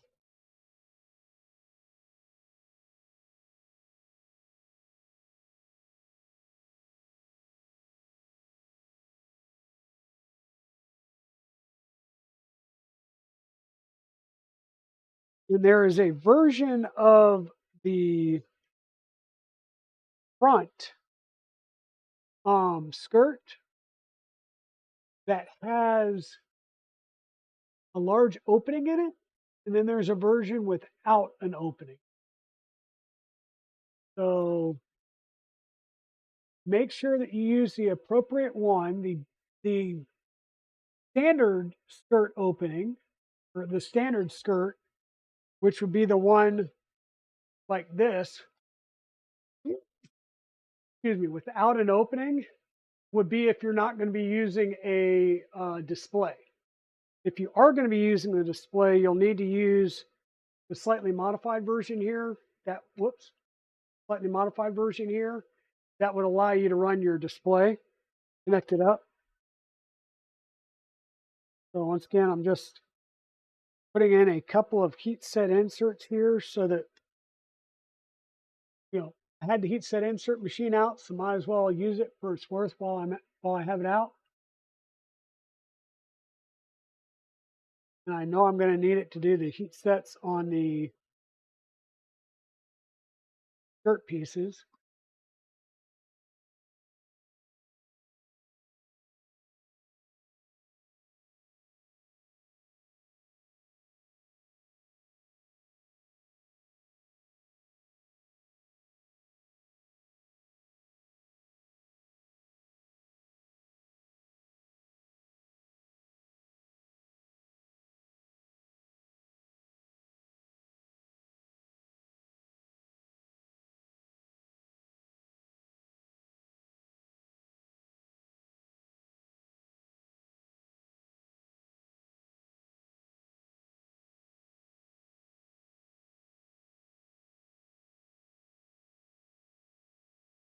Okay.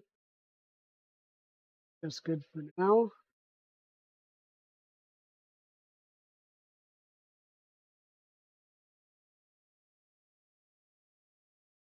This out of the way for myself. Okay.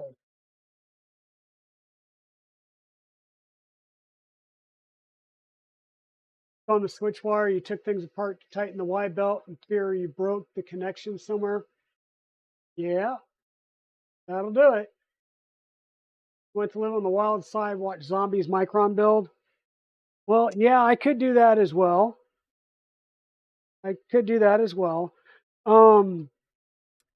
This will be our lower mount, and manual wise, because this one is telling me that it goes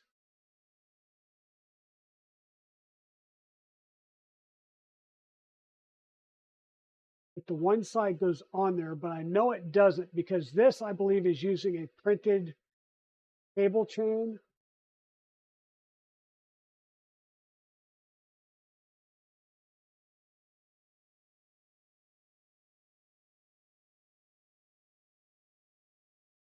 This says 15 links in the cable chain.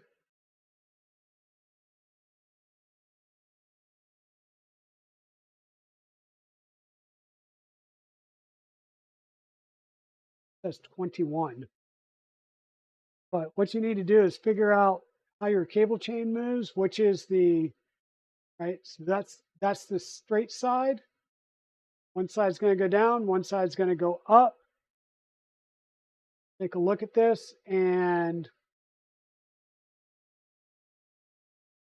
yep, that's going to be way too big. So we'll take a couple of links out of here. Now, what I normally tend to do, and what I've found to be easier over time, is pop your ends off and mount your ends on the printed part, right? So this end flips, this end doesn't. So this will be the lower end because that's always going to stay upright. So this end will be the one that you put up top. So pry off this end.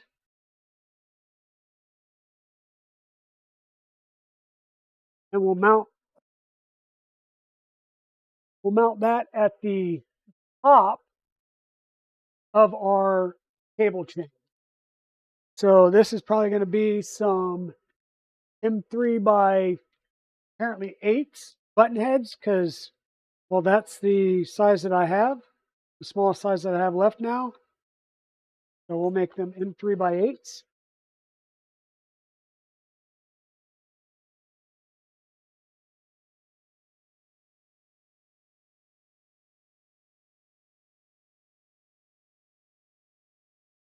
Yeah, Zombie just finished his Micron build, didn't he? Or fairly recently?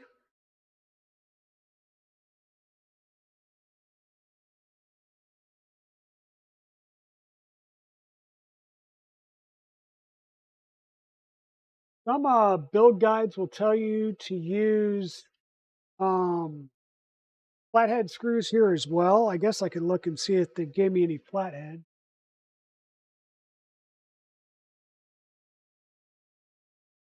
Or I can grab my own flatheads.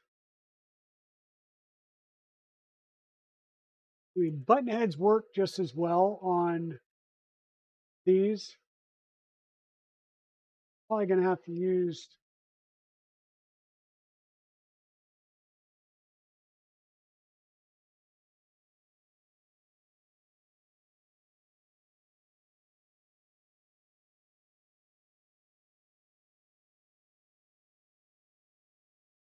get in here with this. And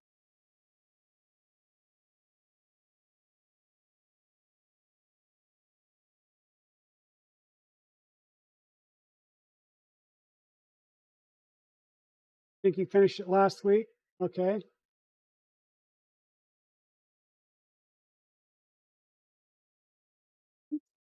Seemed a little bit too big for me, so I'm going to look into my stash.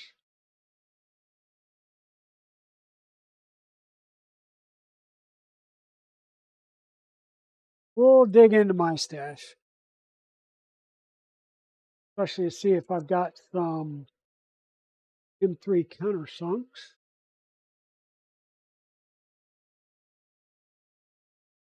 That would be a negative Ghost Rider, but we will grab a couple M3 by 6s, which will be a little shorter. Cause us any problems that way. And I know I have countersinks over there. It's just getting into a set that I'm going to need to use for other projects. So we'll use the button heads here. The button heads should be perfectly fine.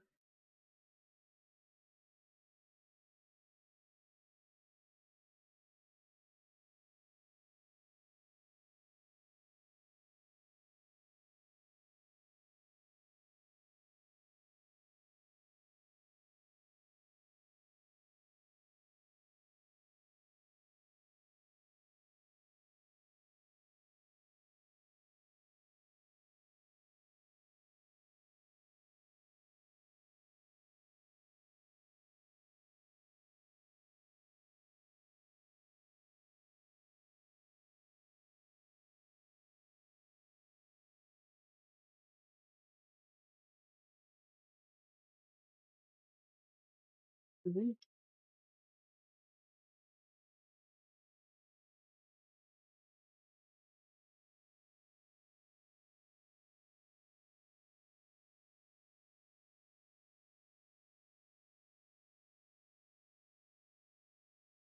Tommy finishes last week. And his was a West 3D beta kit, if I remember right. Okay, so there's that.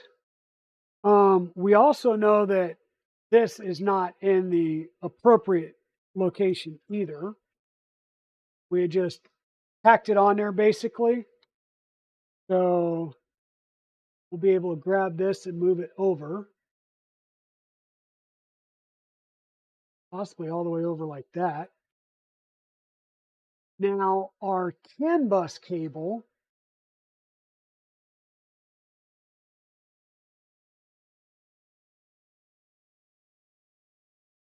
you think through this, everything's going to come up through the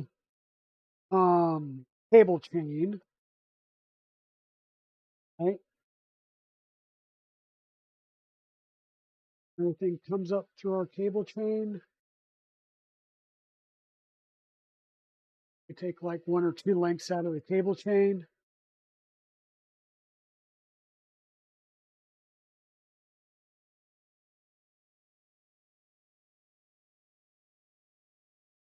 It looks like we'll be able to have our cable chain make a pretty good bend.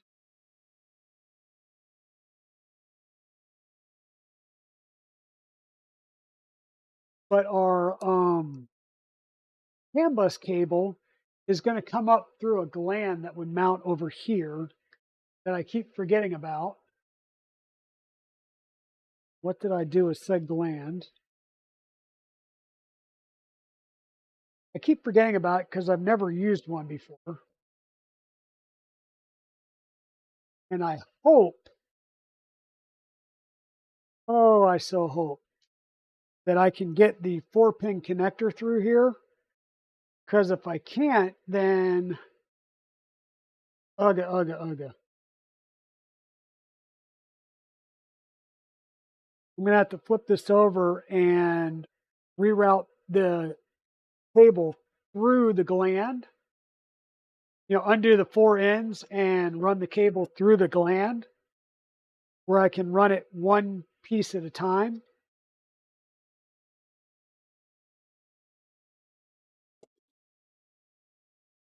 Things out of the way here.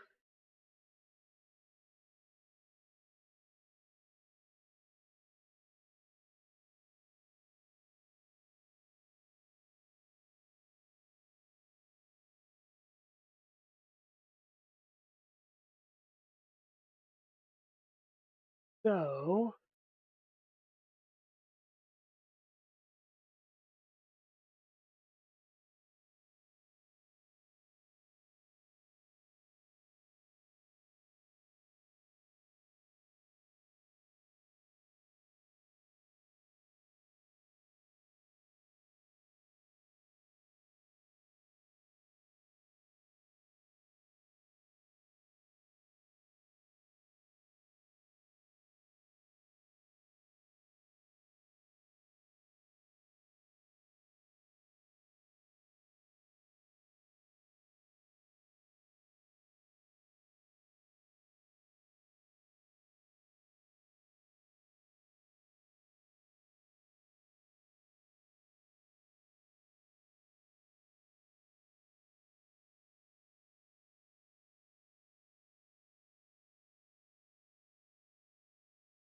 okay, we need to disconnect these 2 wires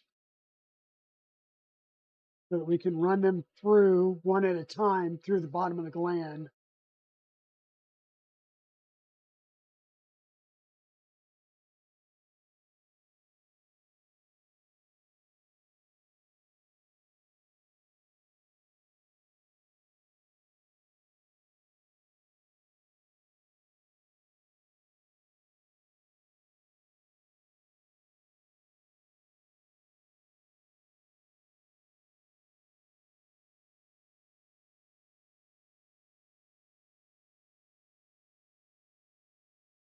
JST.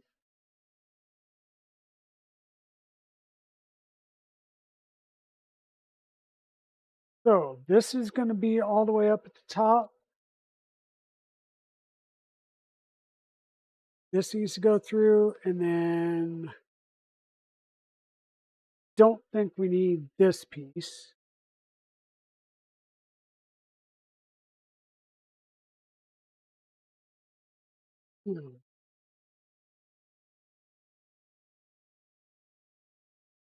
That'll be annoying. So the JST connector won't fit through there. So I'm going to have to take the JST off. Now will these connectors fit through?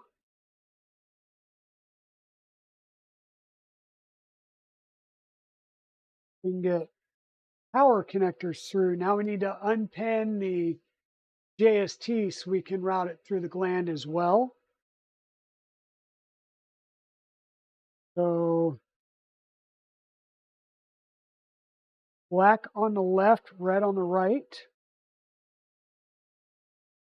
Looking at it from behind.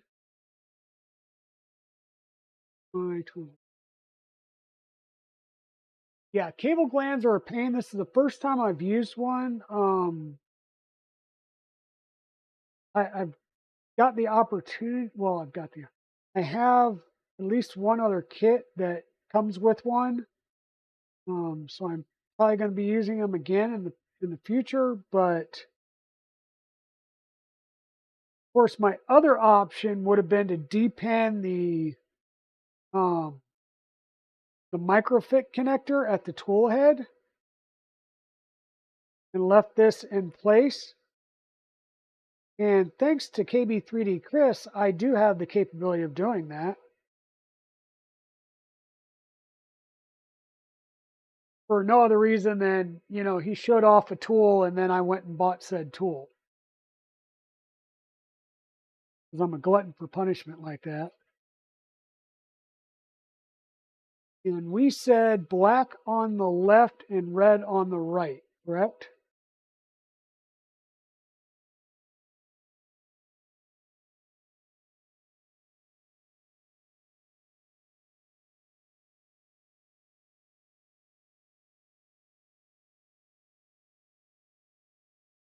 Okay. And now we can feed these two cables back up through here and get them plugged back in.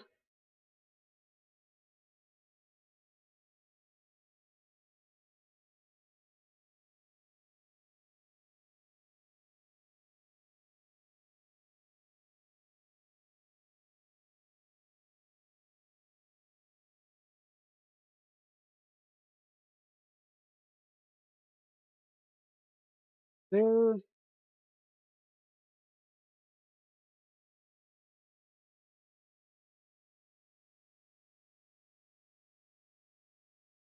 Come up and go this way.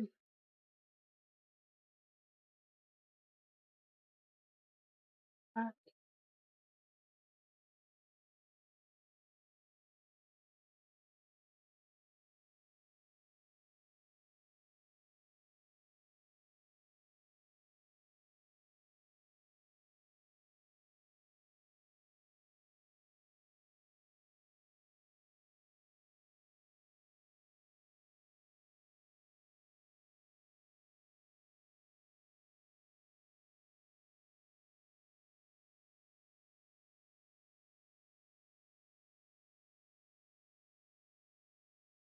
Sensors installed, time to reassemble. Well, that's good. You're making progress.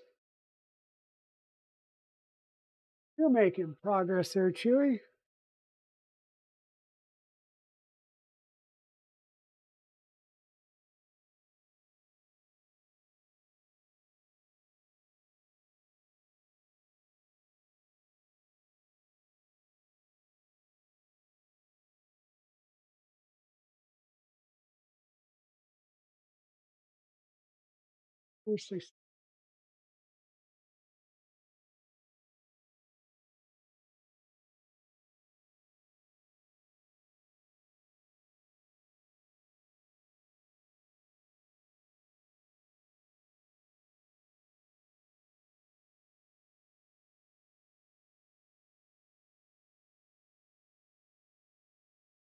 Yeah, that's what I just had to do was pull my cables back out so that I could route it through the gland.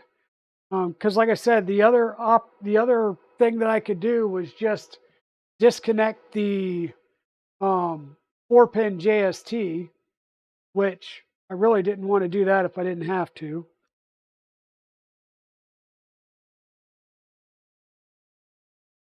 I'm going to be upset if this 4-pin JST doesn't fit through this. You got, God.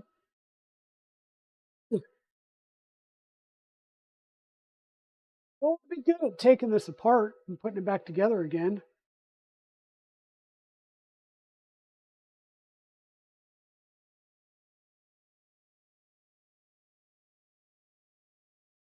Well, yeah, you get a lot of stuff done quicker when you're watching stream because you've you're you've got something to keep you motivated when you're watching somebody else do builds as well.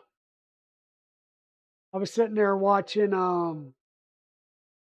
Creatix Brit with Van Oaks props that one day after I finished streaming, and I went through and got a lot of things squared away on that build.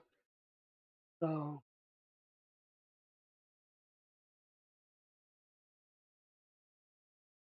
this sucks because there's only so many times you can undo a JST connection before you work hard and break off the end. So Black then red, black then red. Hey, Creatix Brit, how's it going?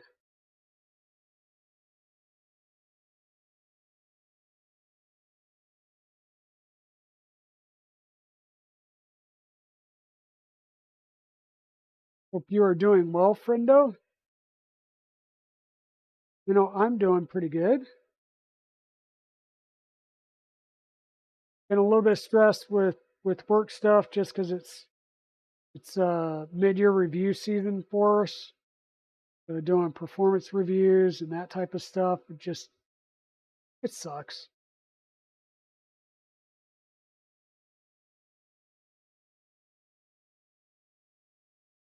You know, you went through there one time. Why aren't you going through there now? Just angles. Gotcha. Great angles. There we go. Now we got to get the gland portion through first, or the whatever the hell the strain relief end thing. Or no. No. Wait, where are we at? We need this to go towards this connector. So everything must go in this way down.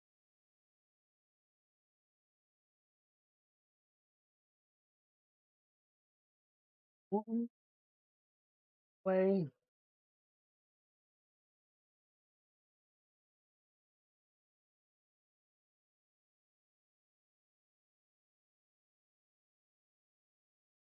Okay.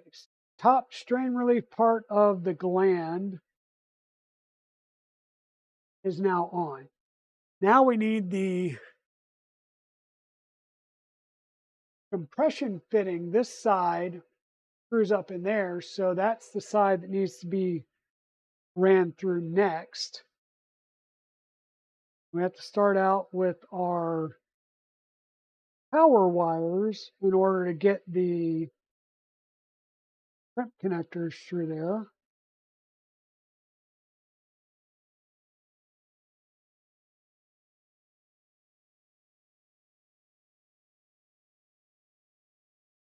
And our JST wires and our thicker cable. There we go. That comes through.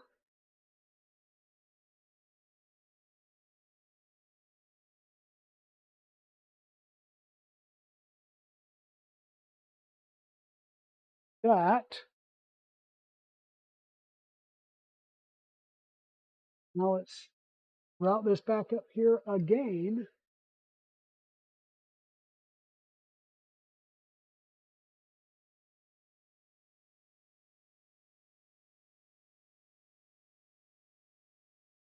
Did I say how much of a pain in the butt this was?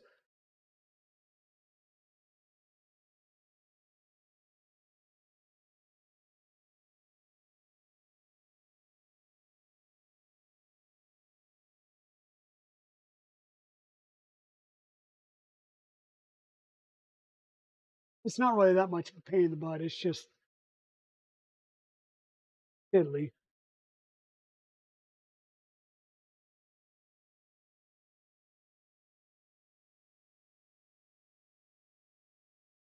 I get their desire to want to pin out the JST and stuff, because if you get these wrong, you will blow things. You will let out the magic smoke and you will blow things. Now,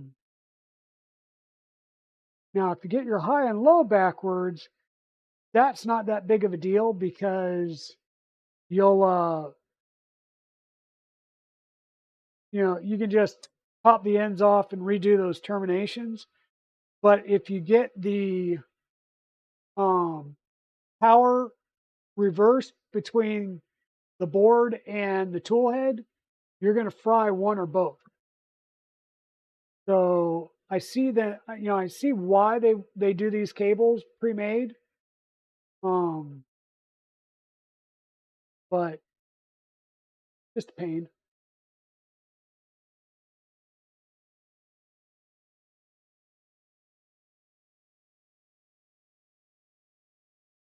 Trying to keep up with the dragon, eh?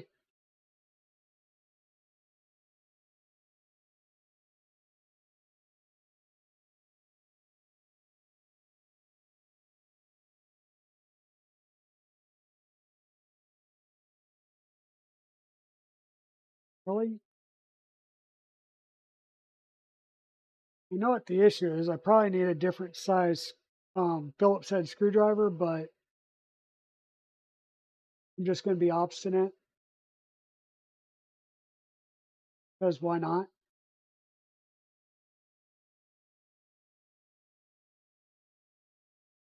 You literally just popped in? Okay. Well, I think I showed you the Moondragon print, right? I know I showed it a little bit off last stream on Tuesday.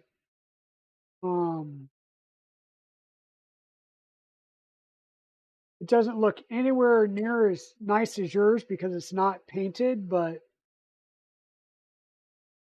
I think, you know, the appropriate choice of filament colors, in this case, Polymaker Polylite Starlight Comet, came out really good. There's only one US screwdriver size. Well, this is the P2. I've got, what's the other one? The P1 is the smaller. Yeah, I've got the P1 and the P2. The P1 would probably be better for some of these screws, but I don't know. Get that one to actually start printing, and then I'll do another one. Okay, so we got the end off one side. We've got these ready to go now. Now we're going to have to flip this over again. 1, 2, 3. It's really not that heavy, folks. I just like making people panic. Once again, we need to make sure that we're aware of which side that we're popping off and which way we lay our wires in here. We're going to pop this end off. Whoops. Try and pop this end off. Okay, and we know that this is going to be the bottom side of my cable chain, and I'm working my way up to the top.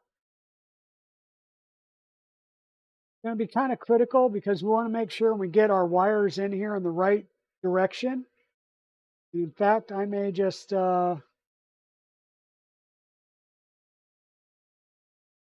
work like this so that I make sure that I don't screw myself up later.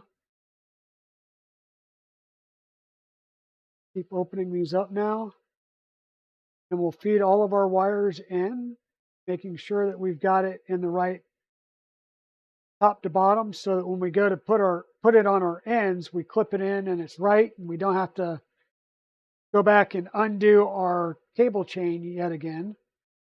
Redo the cable chain.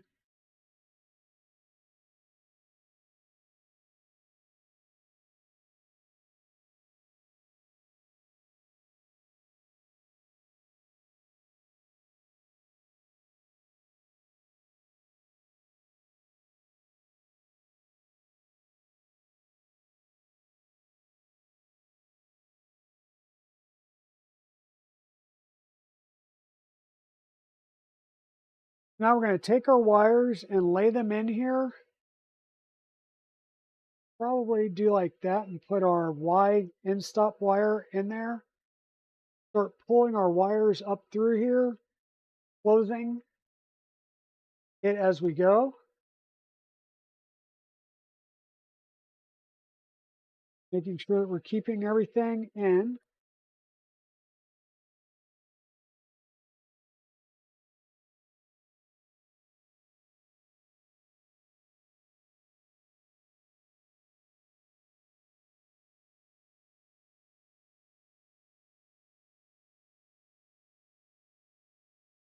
Okay, and so there's all of our wire loom in there. We can bring this up here at the top snap this in place up here since it's already in position.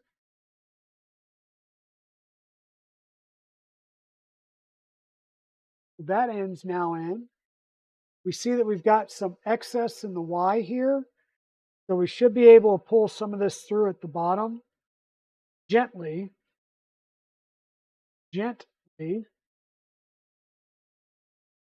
For my Y end stop. Red and black. Bind/joined wire.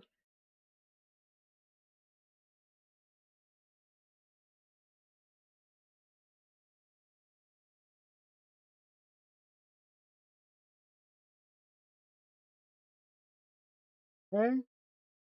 One of these, the shorter one, is going to be the Y motor.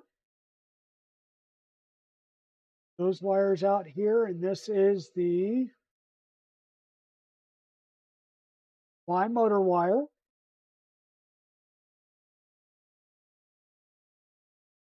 Get our connector in the right orientation.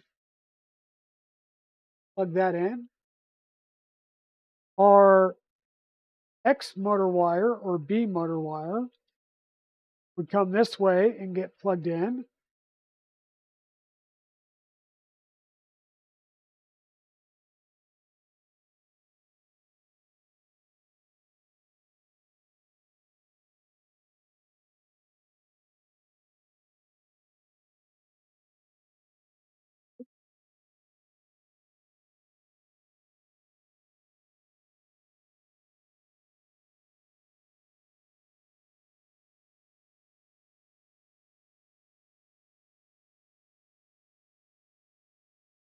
And that's plugged in.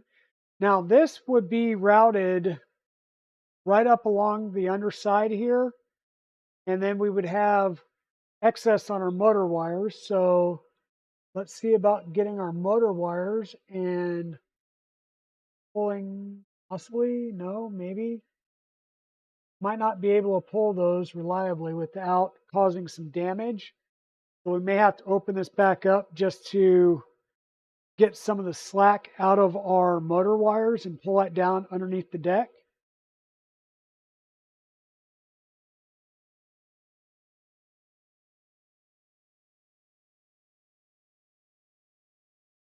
Actually, I know what I can do other than doing that.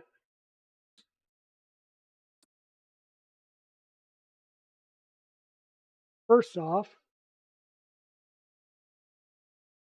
this is where you're going to see a grown man cry, because now I need to get my wire up through here.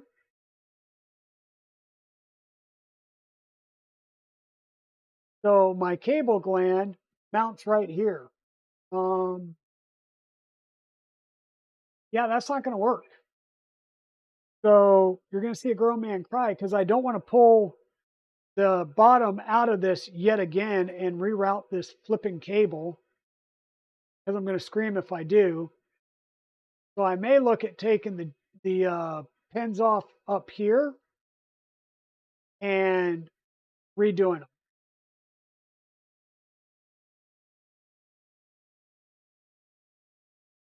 Because this would have to come up through here.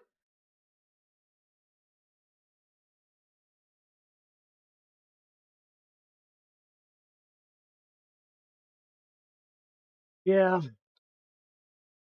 I guess probably what I should have done was start off at the top with this up here on the board and then pulled it through from having it mounted up here at the top. Would probably have saved me all of this pain and angst.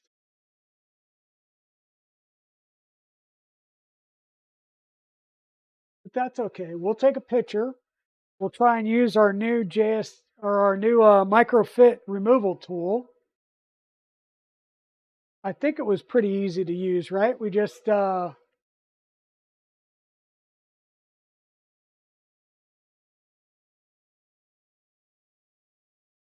how's it going?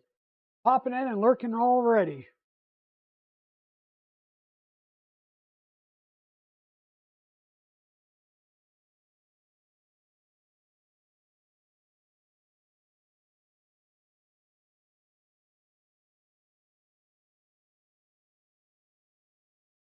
Okay, so what we got? We've got the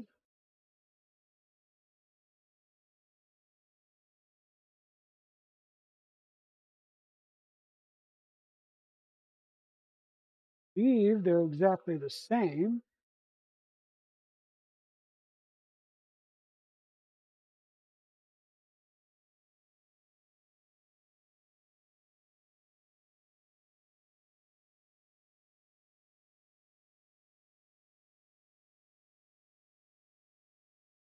So the nice thing with the tool here is it's going to allow us to pop the connectors out by pushing the wings down, but it's not going to stress the wings out to where we're going to have to dig the wings back out because they're too over compressed.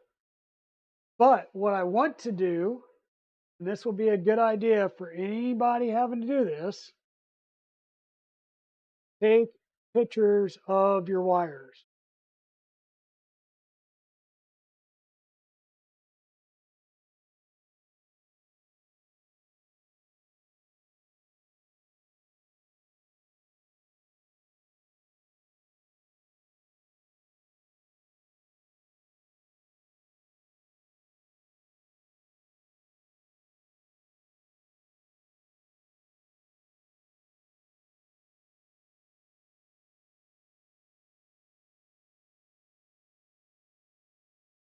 You want to make sure that you get these in the right orientation. If they're not in the right orientation, once again, things can go smoky, smoky. Now, when you put this connector in here, it's got little teeth there, okay? They go on the right and left side. That's where the wings are at. And then the center is going to be what pokes the connector out.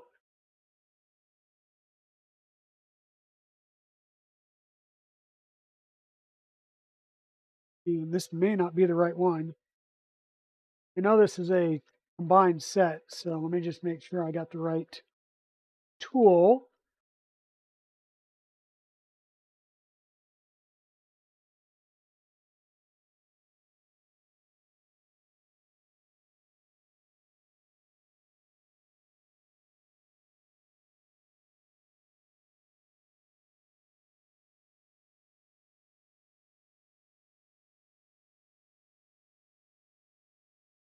I'm going to wiggle it down in there all the way, push the center plunger a couple of times, and that pushed that connector out.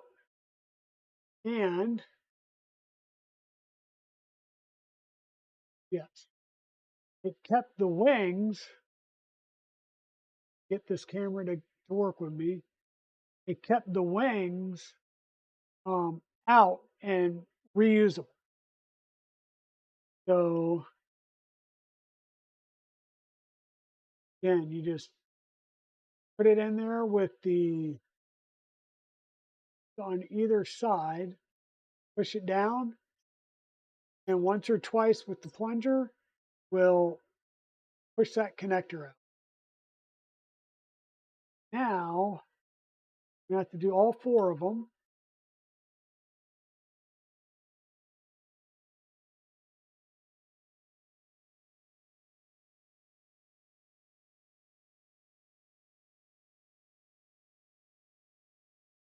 You can get that.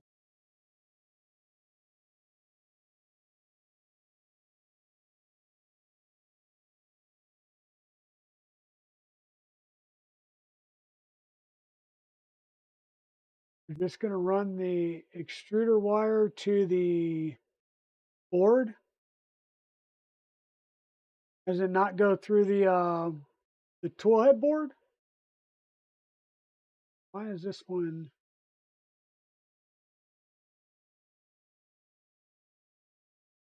There we go. Okay. Now, pull these through. What we're going to do is we're just going to go ahead and screw this in here. See?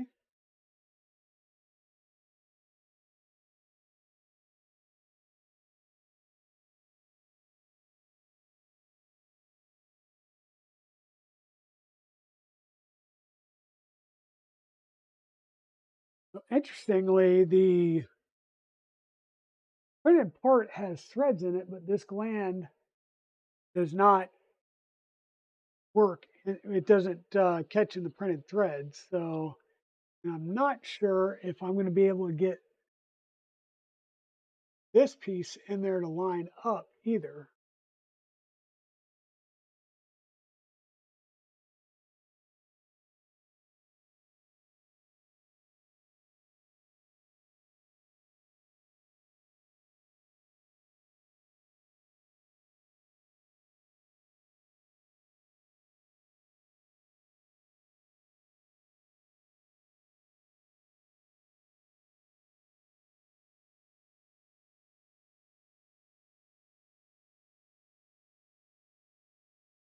Okay,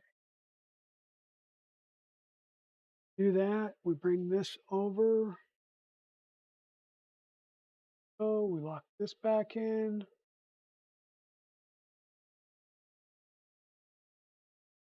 This wire, these wires come up through that flange.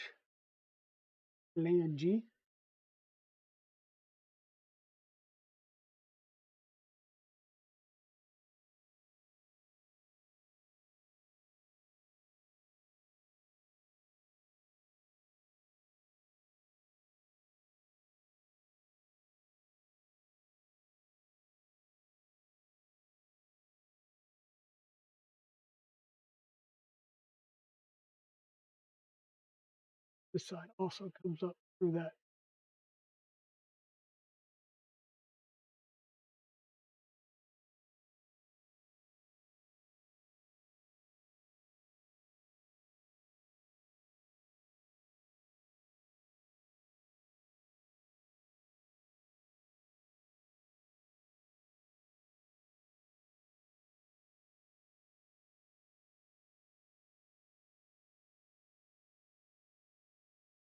Oh,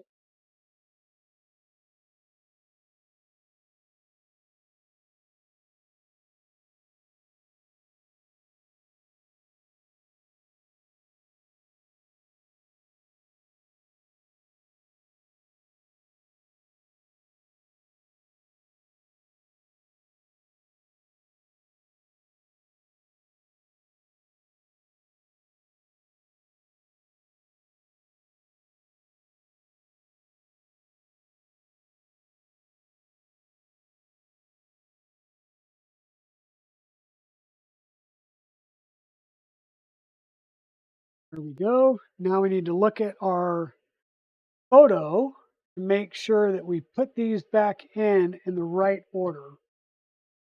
After, of course, we put our other strain relief piece in here, so I don't lose my mind yet again.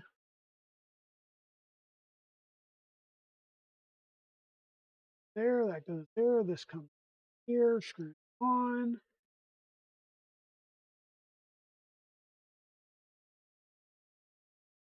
Inches down, long.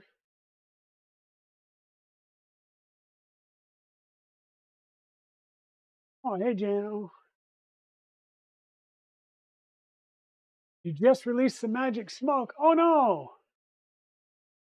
That's not good.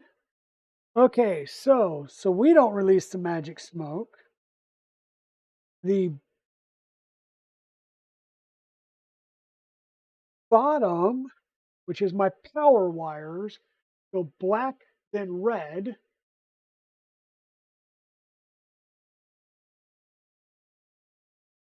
Get this in the right orientation. Black. Nope. Get the right wires. Our power wires are the two that are by themselves. So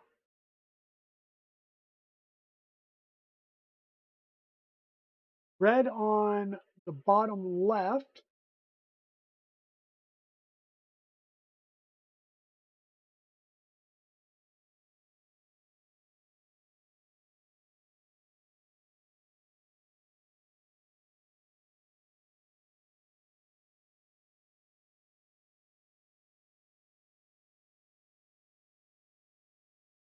black on the bottom right.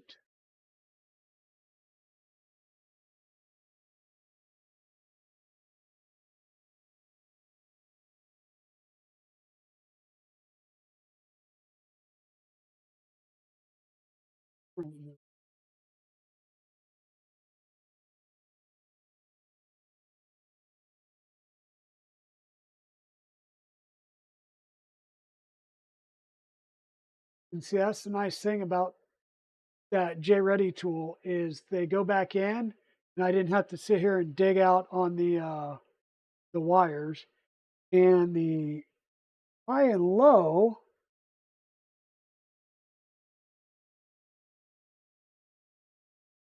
are the opposite. So the red will be towards me, and the black will be on the.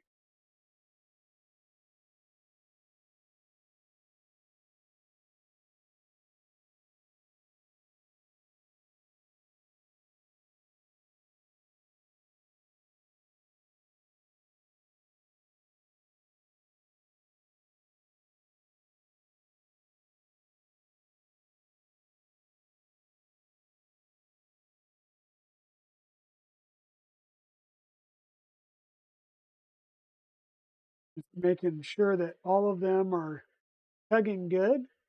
And I'm going to, probably should have done this before, double, triple, quadruple check.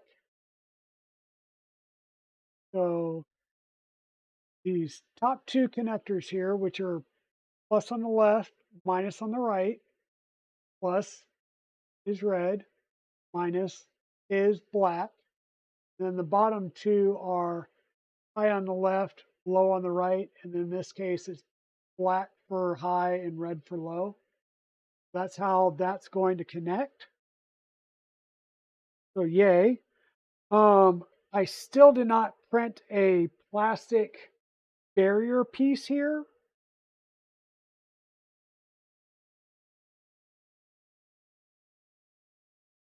Let me think what I can do to solve that issue.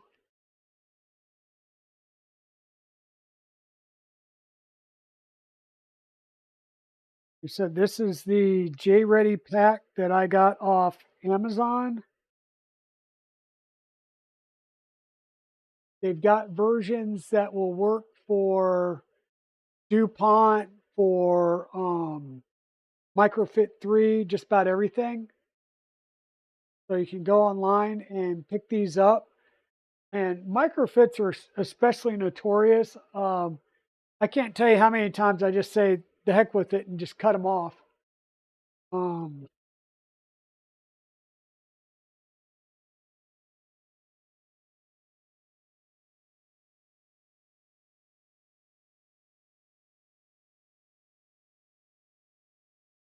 and I will say that our 2.4 is back to printing very nice parts. Very clean, very nice parts.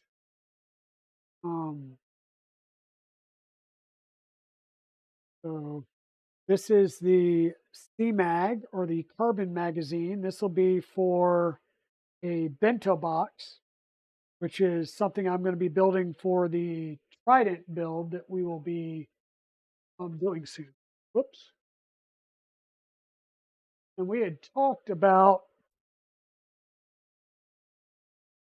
me not dropping that, but we had talked about the Moondragon print. This also came off the Voron after we swapped the carriage over to the carbon fiber carriage.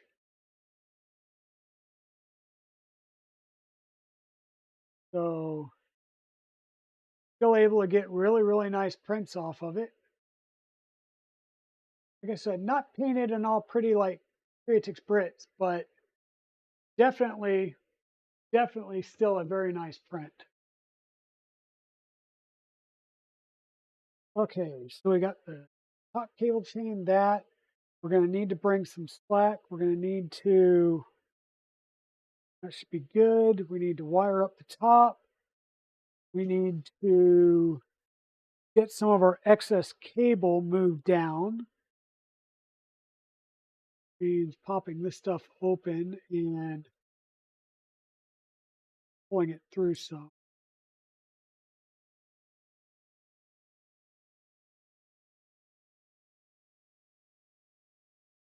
Oops,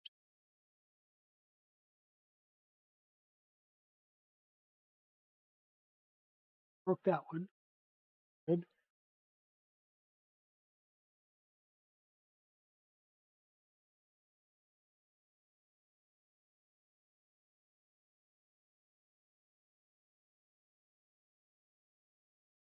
Now we know what our proper orientation is, so it'll be easier to do this part. So how's it going, Big Jano? Are you streaming this evening?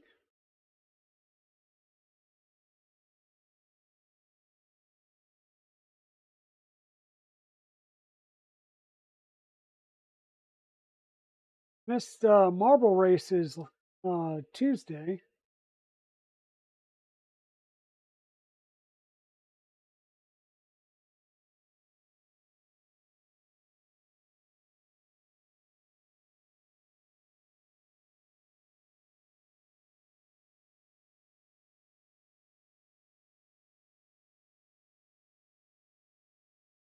Well, thanks, Pete. I tried.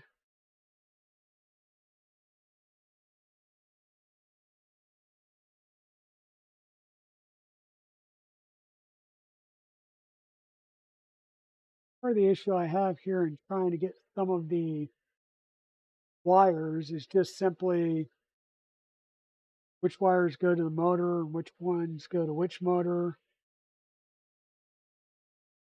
This one.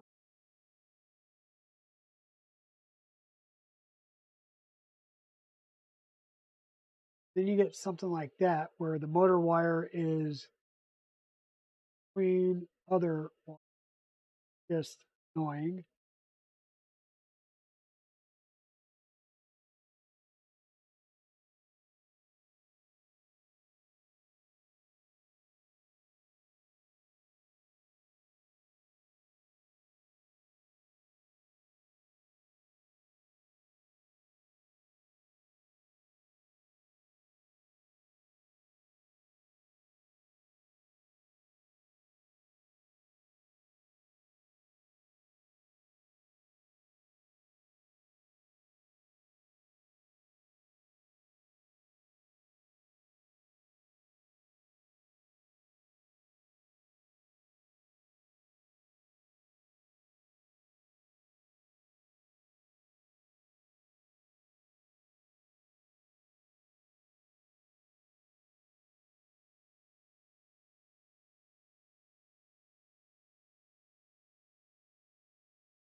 Probably a much better way of doing that. Being lazy, and that's what.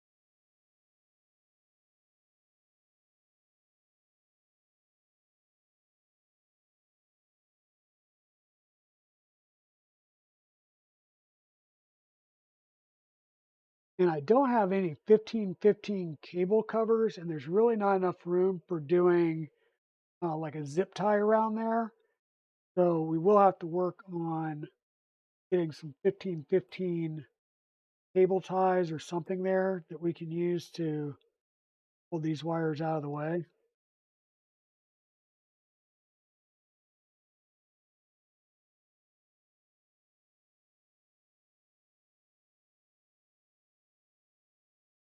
Going to need to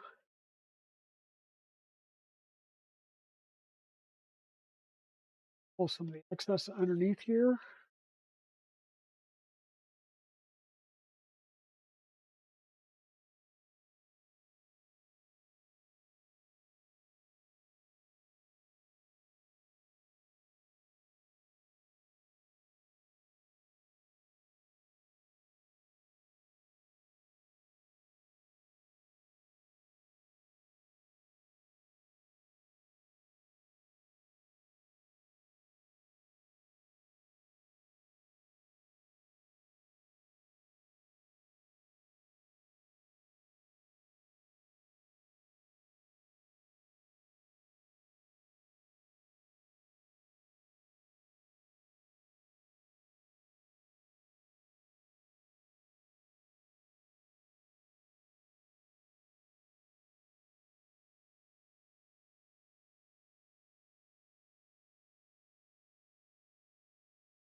Now you really don't want to do what I just did and pull your cables through the cable chain like that. Um, you put too much tension on the wires when you do that, and it could cause all kinds of problems later on. So we'll say, do as I say, not as I just did, please.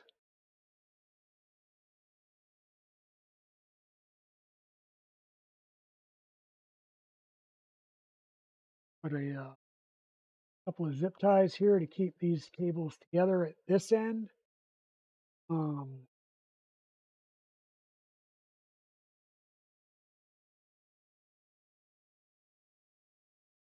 I feel like I may have pulled a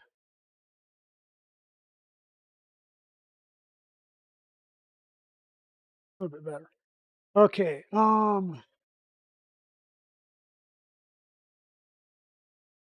Like I said, now we've got a lot of excess down here. We'll need to account for, because I don't want to cut these short, at least not yet, in case I need to use it for something else.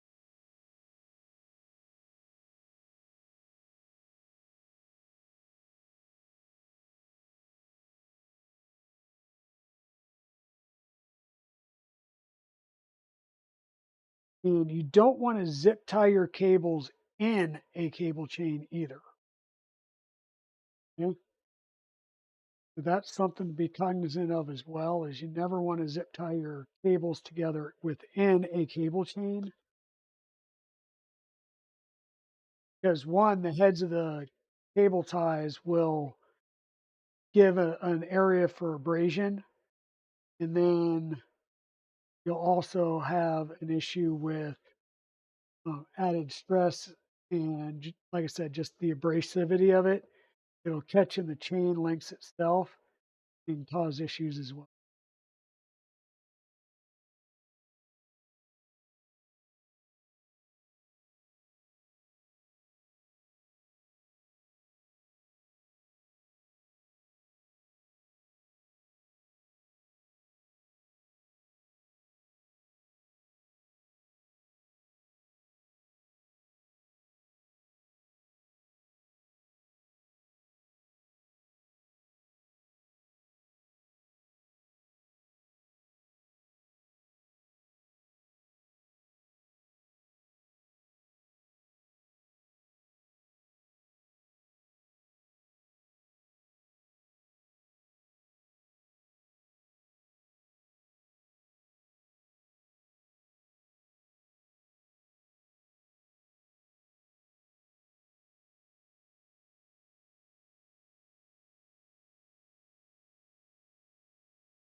Now we're going to flip this back over. Hopefully, now we can mount our lower piece for our thing. The lower piece for our Z chain.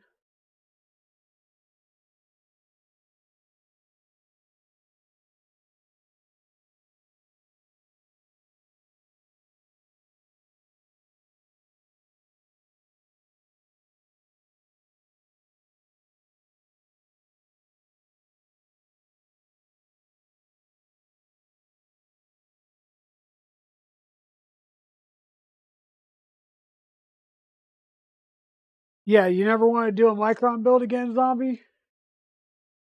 How was the I'll say, how was the fit and finish of the West 3D kit? And was it a standard Micron or the Micron Plus?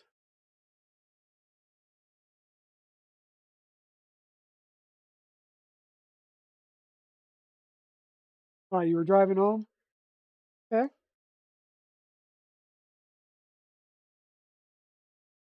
So we've got a couple of our M3 nuts. We've got one on each end and then one in the middle here. The one in the middle is the one that we're going to use for our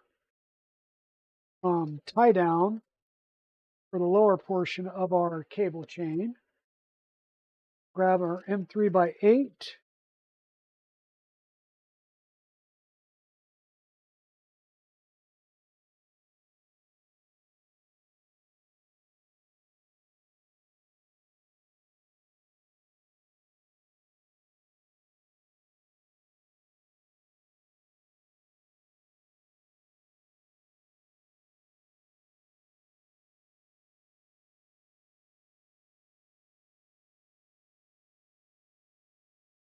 Of course, you also have to install this in the right direction because that, directionality does help. Or at least I've been told that. So got this mounted. This needs to come down and latch in. Now that's not going to work.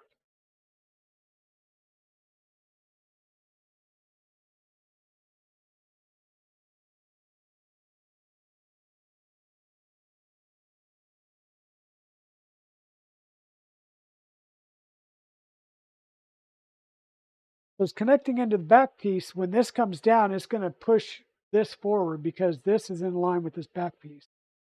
So this would have to go on like one of the bed legs. And then you just got wires running everywhere. If I mount it this way, then I physically have to turn this whole cable chain around, which doesn't make sense. How'd you do your cable chain, Zombie?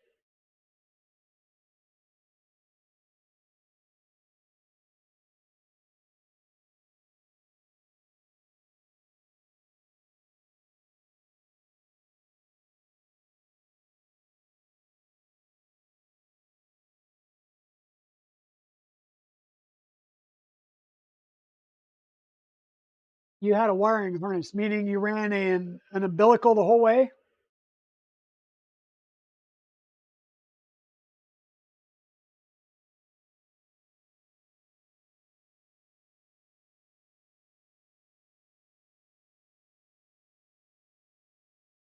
Gotcha. Okay.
there, that goes there, this will come here, form our umbilical.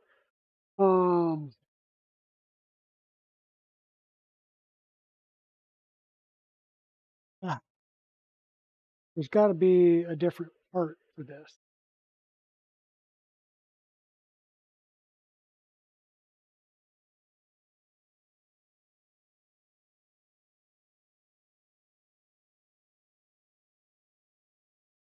I mean, like I said, the only other thing I could do would be take off one of these ends, add another nut in here, or if I can find my other type of nuts, I can put a nut in there and link this right off of there. But then we're going to have to pull this wire back through again to make room for the wire to then travel all the way over there. That doesn't make much sense. Let me see if there's a different, if there's a mod out there for that. Still haven't printed a backer board for that yet.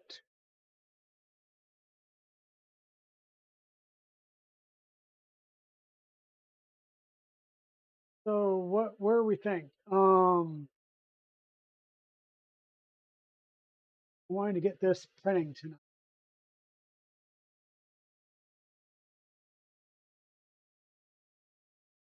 Not necessarily printing, but moving. Not having this tied down will definitely be a showstopper for now.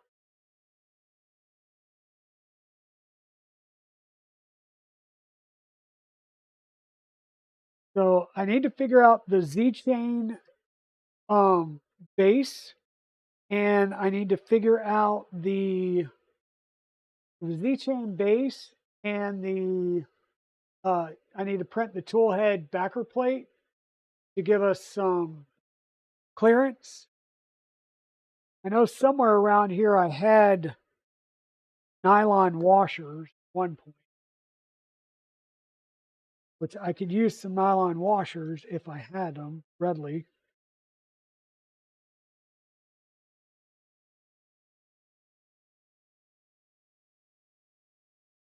But alas, not look like I do. I mean, technically, it should be fine to mount this directly. There's enough room on the standoffs to mount that where it's not going to hit the board. I just don't have anything for strain relief, which is really what I want the printed part for, is to be able to add some strain relief. Otherwise, the umbilical is going to keep trying to rock this the whole time. I think there's ways I can handle that. So let me use some M3x6s to mount that.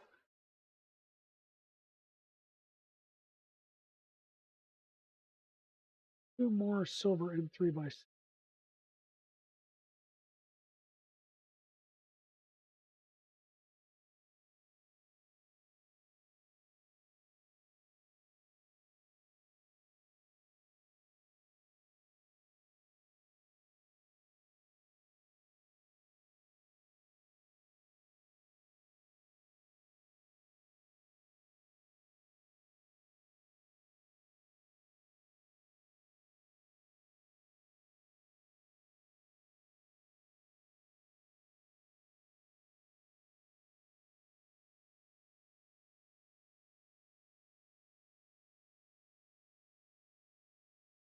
I think everybody's going to be jumping on that bandwagon between the BLMP, Naomi Wu set, and everything else. I think everybody's trying to jump on the heat set insert train. Okay, so wire-wise, we've got a 2-into-1 short cable for our, and I do mean a 2-into-1 real short cable for our fans. So look at the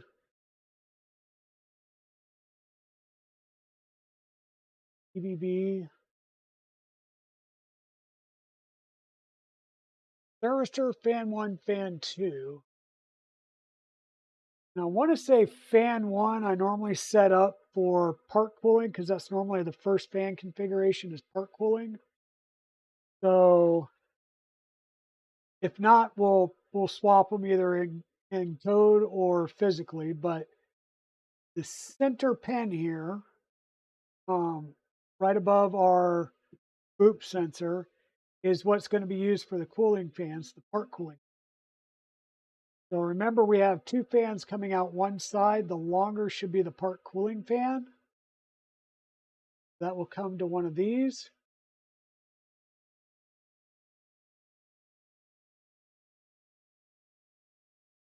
The other side will have a part cooling fan as well. And just for giggles,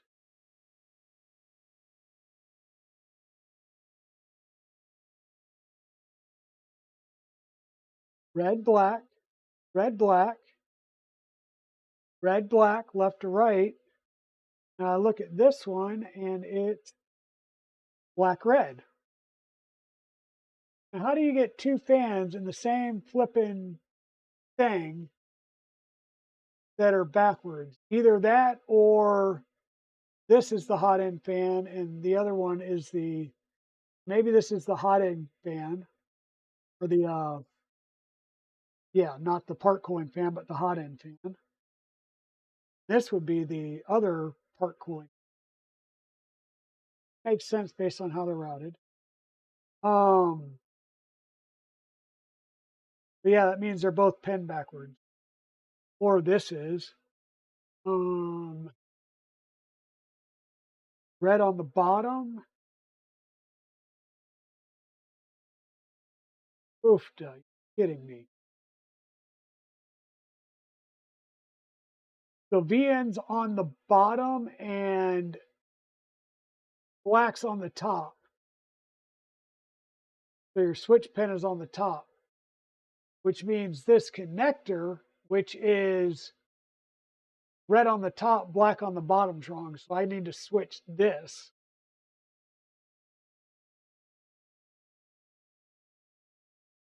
I need to switch.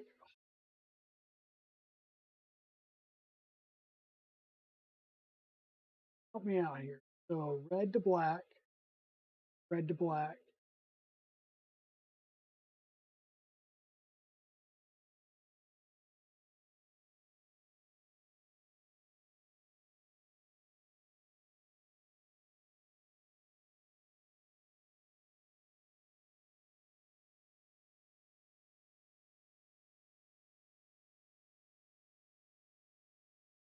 So technically, if I plug these in,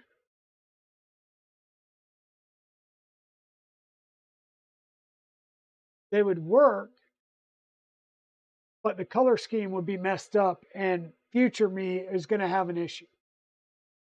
So what I need to really do is make sure that these are pinned out right, which means I need to make sure that the red is at the lower pin and the black is at the upper pin. And then to make colors align between these, which is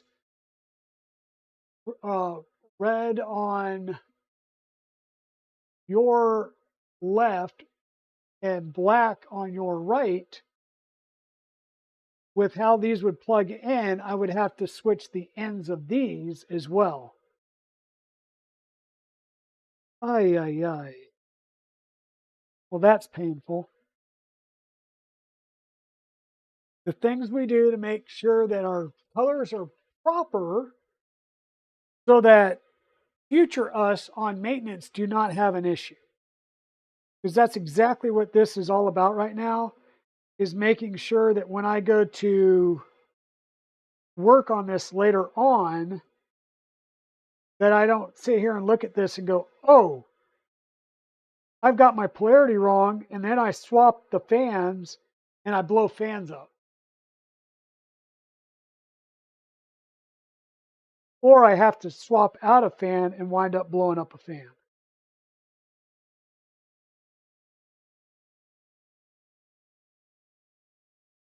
Okay, so once again, VN, red wires should be at the bottom of this connector. So red at the bottom.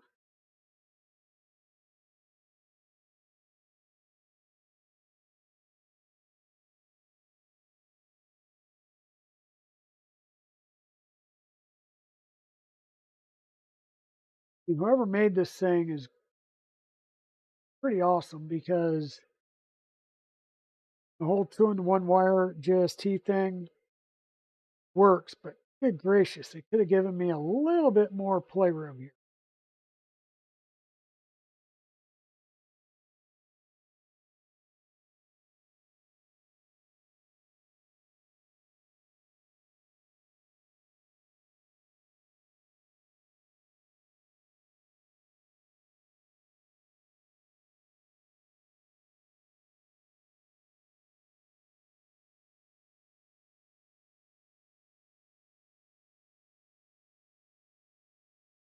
Okay, so we swap this around so that black's at, or red's at the bottom, black's at the top, and we'll have our two connectors. Then what we'll do is we'll change our fan connectors to make sure that they're lining up with the correct color combination when they go into these, which would be red at the bottom, black at the top. But with these, if they plug in, which they would plug in like this, are red at the top, black at the bottom. So I'll have to switch the ends on these as well, which means the other one over here, which would be the longer cable, which is going to be my hot end fan, I'm assuming, is pinned correctly. And the hot end fan, I believe, is in fan 2, which is all the way to the right and closer to the what have you connector. Then see if I can put this in here and get us a close up.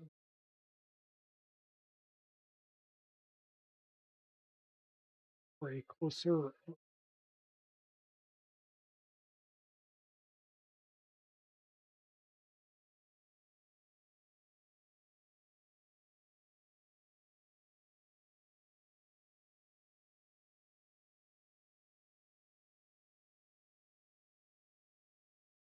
Okay, so we're closer and we're okay.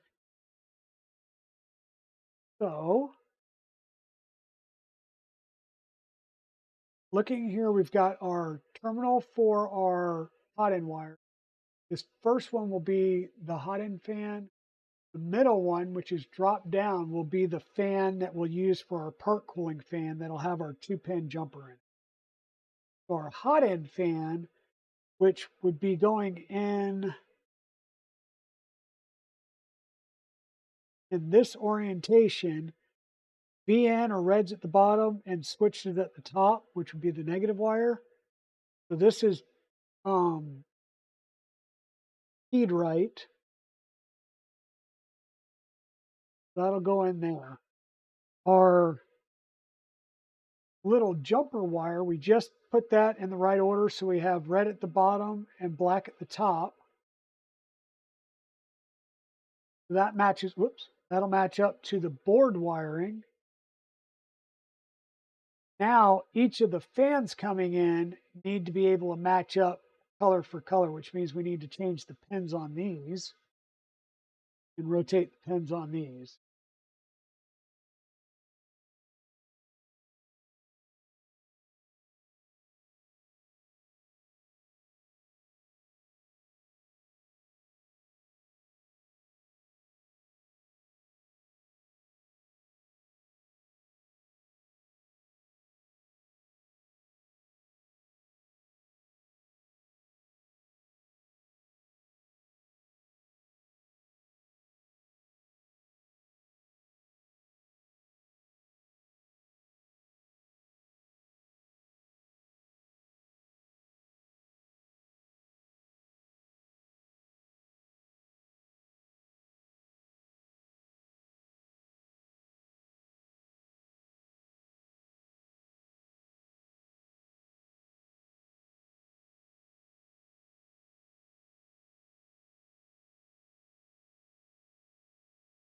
Yeah, and I'll say that after working on this printer, that going over to the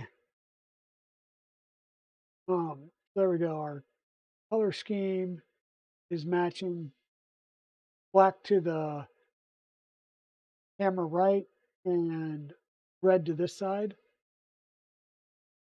After working on this, I'm gonna say that the Trident 350 is going to feel like a luxury with space.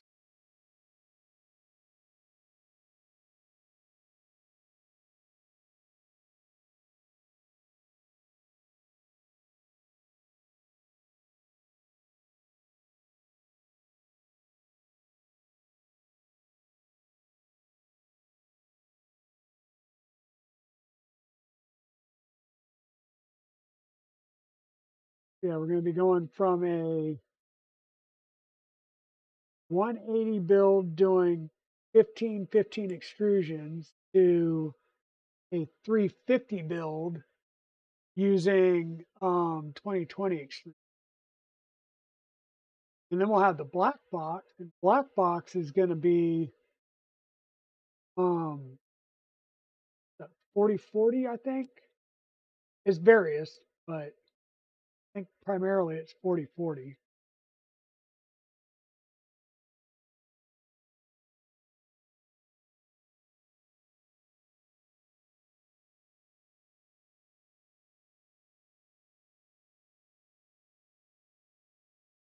Okay. Now that's changed, so that did fit right there nicely. And we're going to have to figure that wiring stuff out. We've got our 2 wires here for our hot end.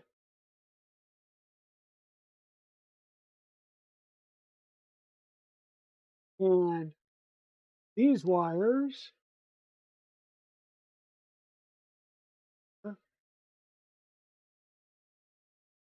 are 10. Really, really not liking that. So I'm going to have to cut these off real close to the end and redo them and put some really bare wire. That's the easiest way to do these tiny 2 connectors here is bare wire. And I probably should have done that before I actually installed this on the boards. Maybe because it's easier to get to before, to run these 2 wires into this connector before we mount the board. It'll be easier.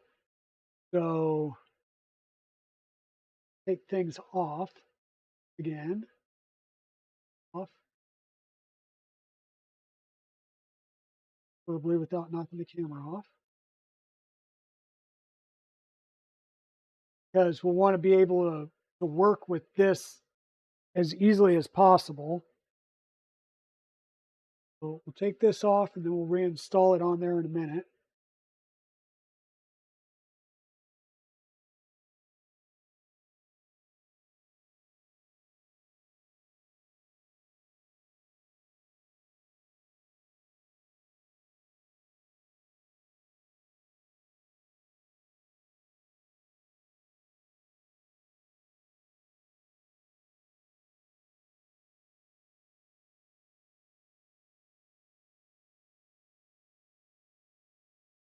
So this is what I'm talking about. You've got this little tiny connector with really itty bitty tiny screw terminals. So you got to be careful there. And I really don't like that they tin these wires. I get it because when you tin it, you don't have cable strands that can become an issue. But at the same time, tinning wires into a connector like this is not good whatsoever. And if I remember right, I have to get an even smaller screwdriver to address those connectors. So out comes the iFixit kit.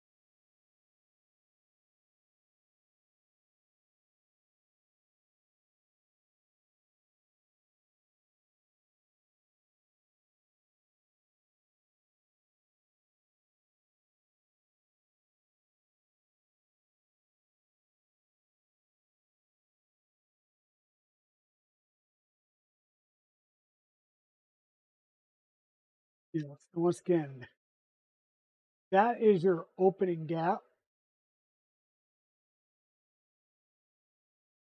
for this connector. It's very, very small, and you got to be careful with these wires to see if they're even able to get in there. And with the tinning, they won't even fit in the hole with the tinning.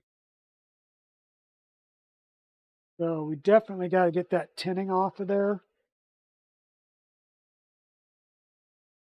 And once again, I got a very little room to work with here, so hope that these were tinned at the very, very tips and not too much further down.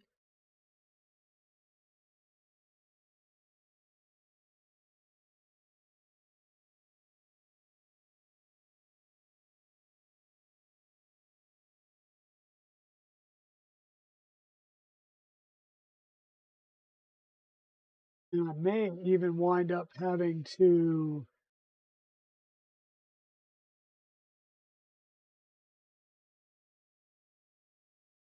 cut these down to smaller wires, period. And by doing that, I would be like soldering some smaller wiring.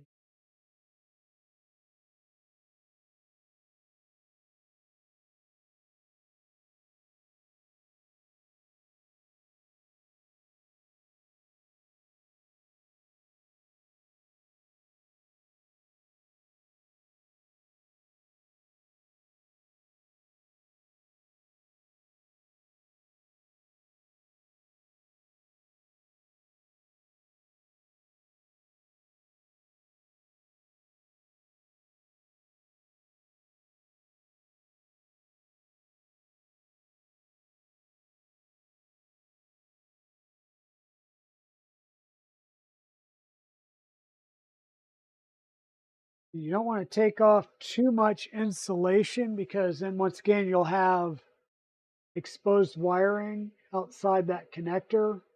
And with this tight as this connector is in space, I don't want to have the chance of wires fraying or wires arcing between these two connectors.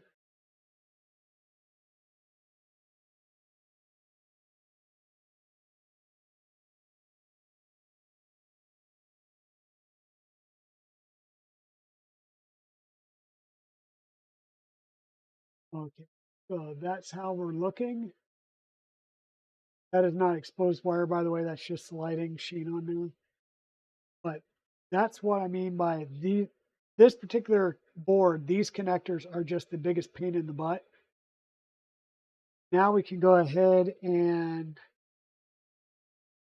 put the iFixit away to get more room back on the table.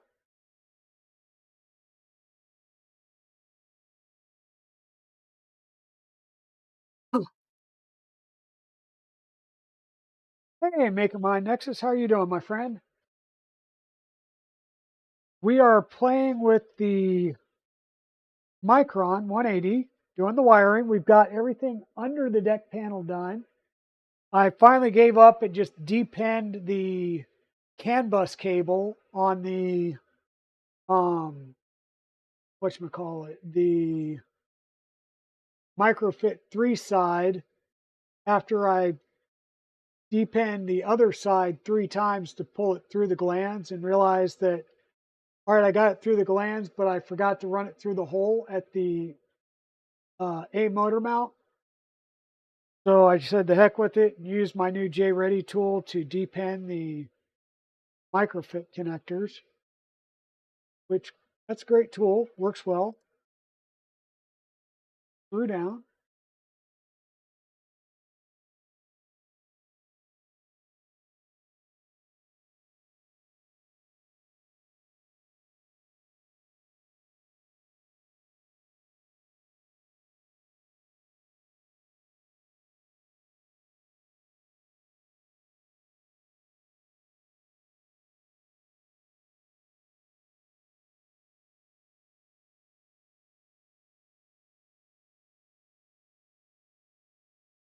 And we're just screwing this directly to the back of the standoffs with no plastic printed piece. We have just barely enough clearance on our sensor here with boop and this board. So now we've got our dual pin connector that was created for us out of the, oops, we go this way.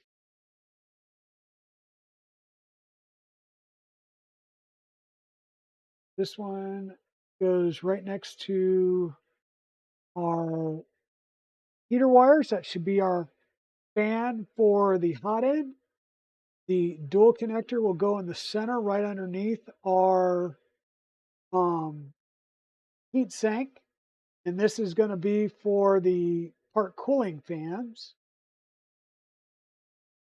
Our motor cable is going to come up here at the top, so it's just going to loop around and connect in.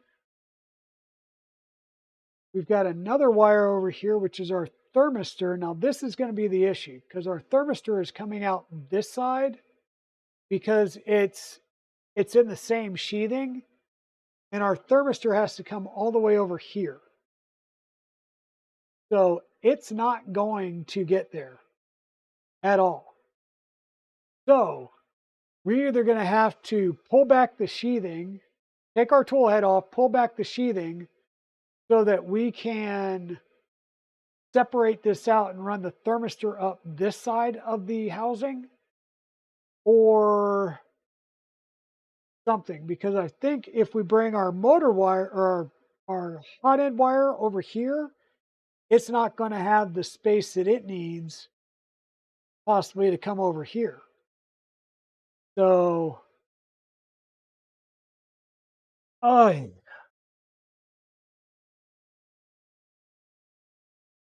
sorry about that.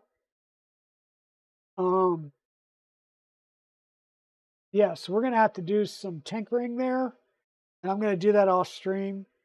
So I'm going to have to figure that out. Either I jumper this and make a short extension, or I'm going to have to pull back the wire insulation that goes down so that I can separate and run the motors one way and the thermistor out this way so it plugs in.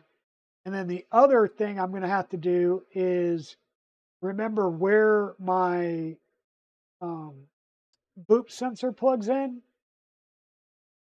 And I'll have to change the connector most likely and figure out which one of these connectors I ran it on. I don't think I ran it on the probe down here at the bottom, but I'll double check. I may have, in which case I will have to probably cut this wire end off and then re-terminate it for DuPonts. But I will look on how we did that on the salad fork, and we will come back to that maybe tomorrow night. We'll see. Or maybe a short bit on Saturday. So we have two things now that we have to figure out. One is a couple of the wiring, so for the boop and our thermistor for the hot end. And then we also need to figure out the lower mount for our cable chain, because the mount that I have does not appear to be either the correct mount or something. Because this mount is definitely not the right mounting style. So there may be a different, let me go ahead and change. Because this has the notch in it, it's either going to go like this, which it can't because then it's not in line with the gantry, right? Or if I try and put it down on the bed rail, then it lines up and this isn't the right orientation. So there's got to be a different bed mount or a different mount than this for the cable chain.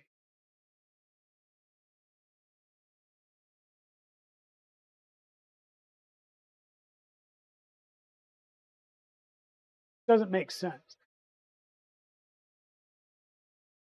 Yeah, because all the bigger Vorons are offset, and this just is not offset enough inward to line up and work right.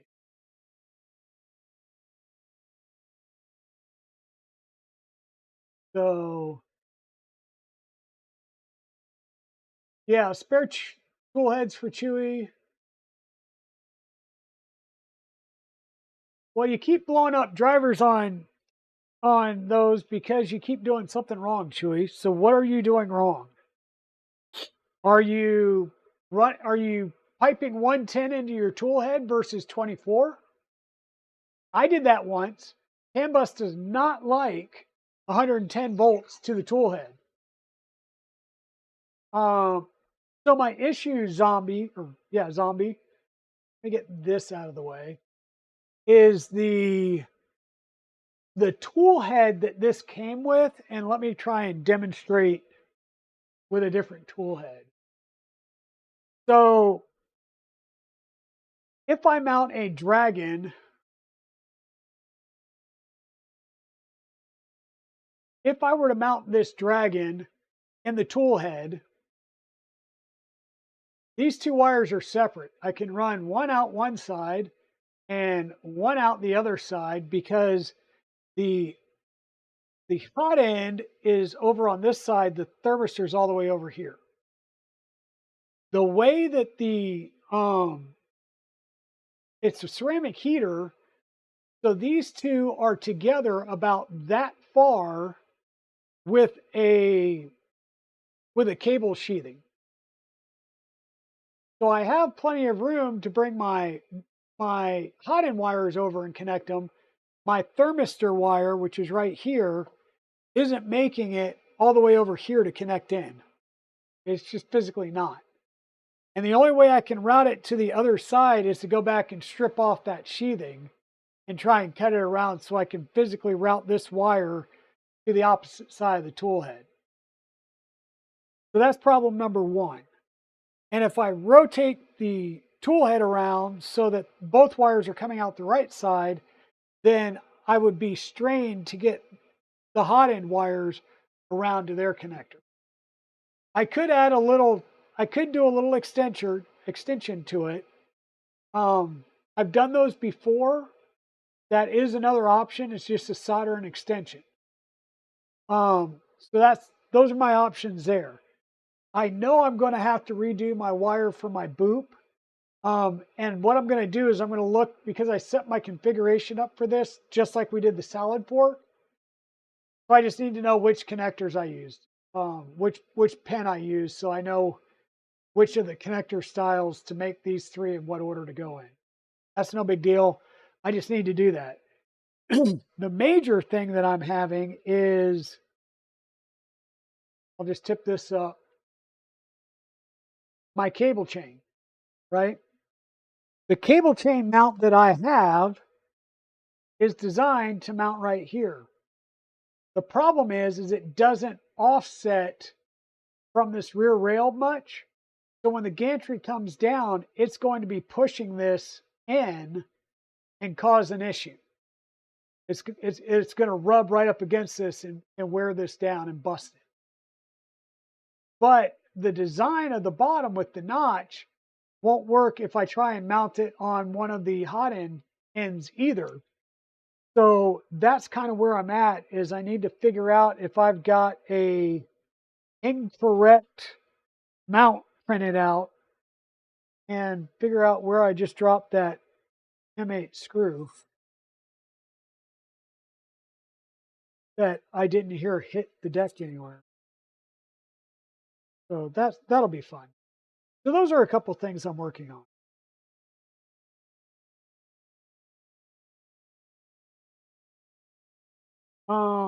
But I'm going to work on those off stream and just try and make some decisions and figure out what I want to do. I mean, I've got a perfectly good Dragon hot end here that I could just swap in, but I'm trying to use their equipment that they provided me rather than use my own stuff. .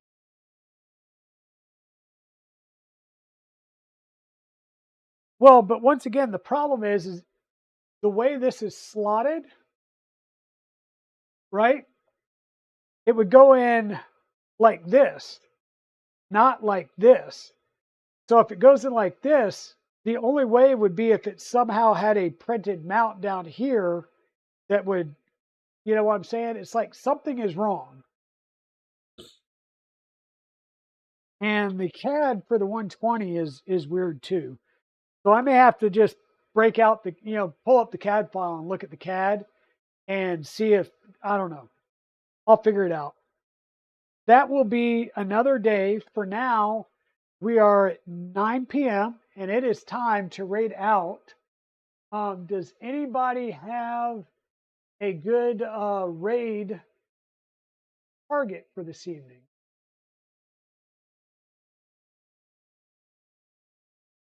See Pickstitch, the Jang, Foxen, Ugly Moo, but Ugly Moo's playing World of Warcraft. Foxen's playing game. Go out and check out main Twitch. Okay, Big Jano's on. We haven't raided out to Big Jano in a while. Let's raid out to Big Jano. Yeah, Jano's still on. We will head over to Jano. Let me just take a quick gander at him and make sure he hasn't. Yep, he's still going. He's still chatting. So let me set up a raid over to Big Jano. And apparently I've got some more decisions to figure out here. Raid Big Jano. Okay. With that,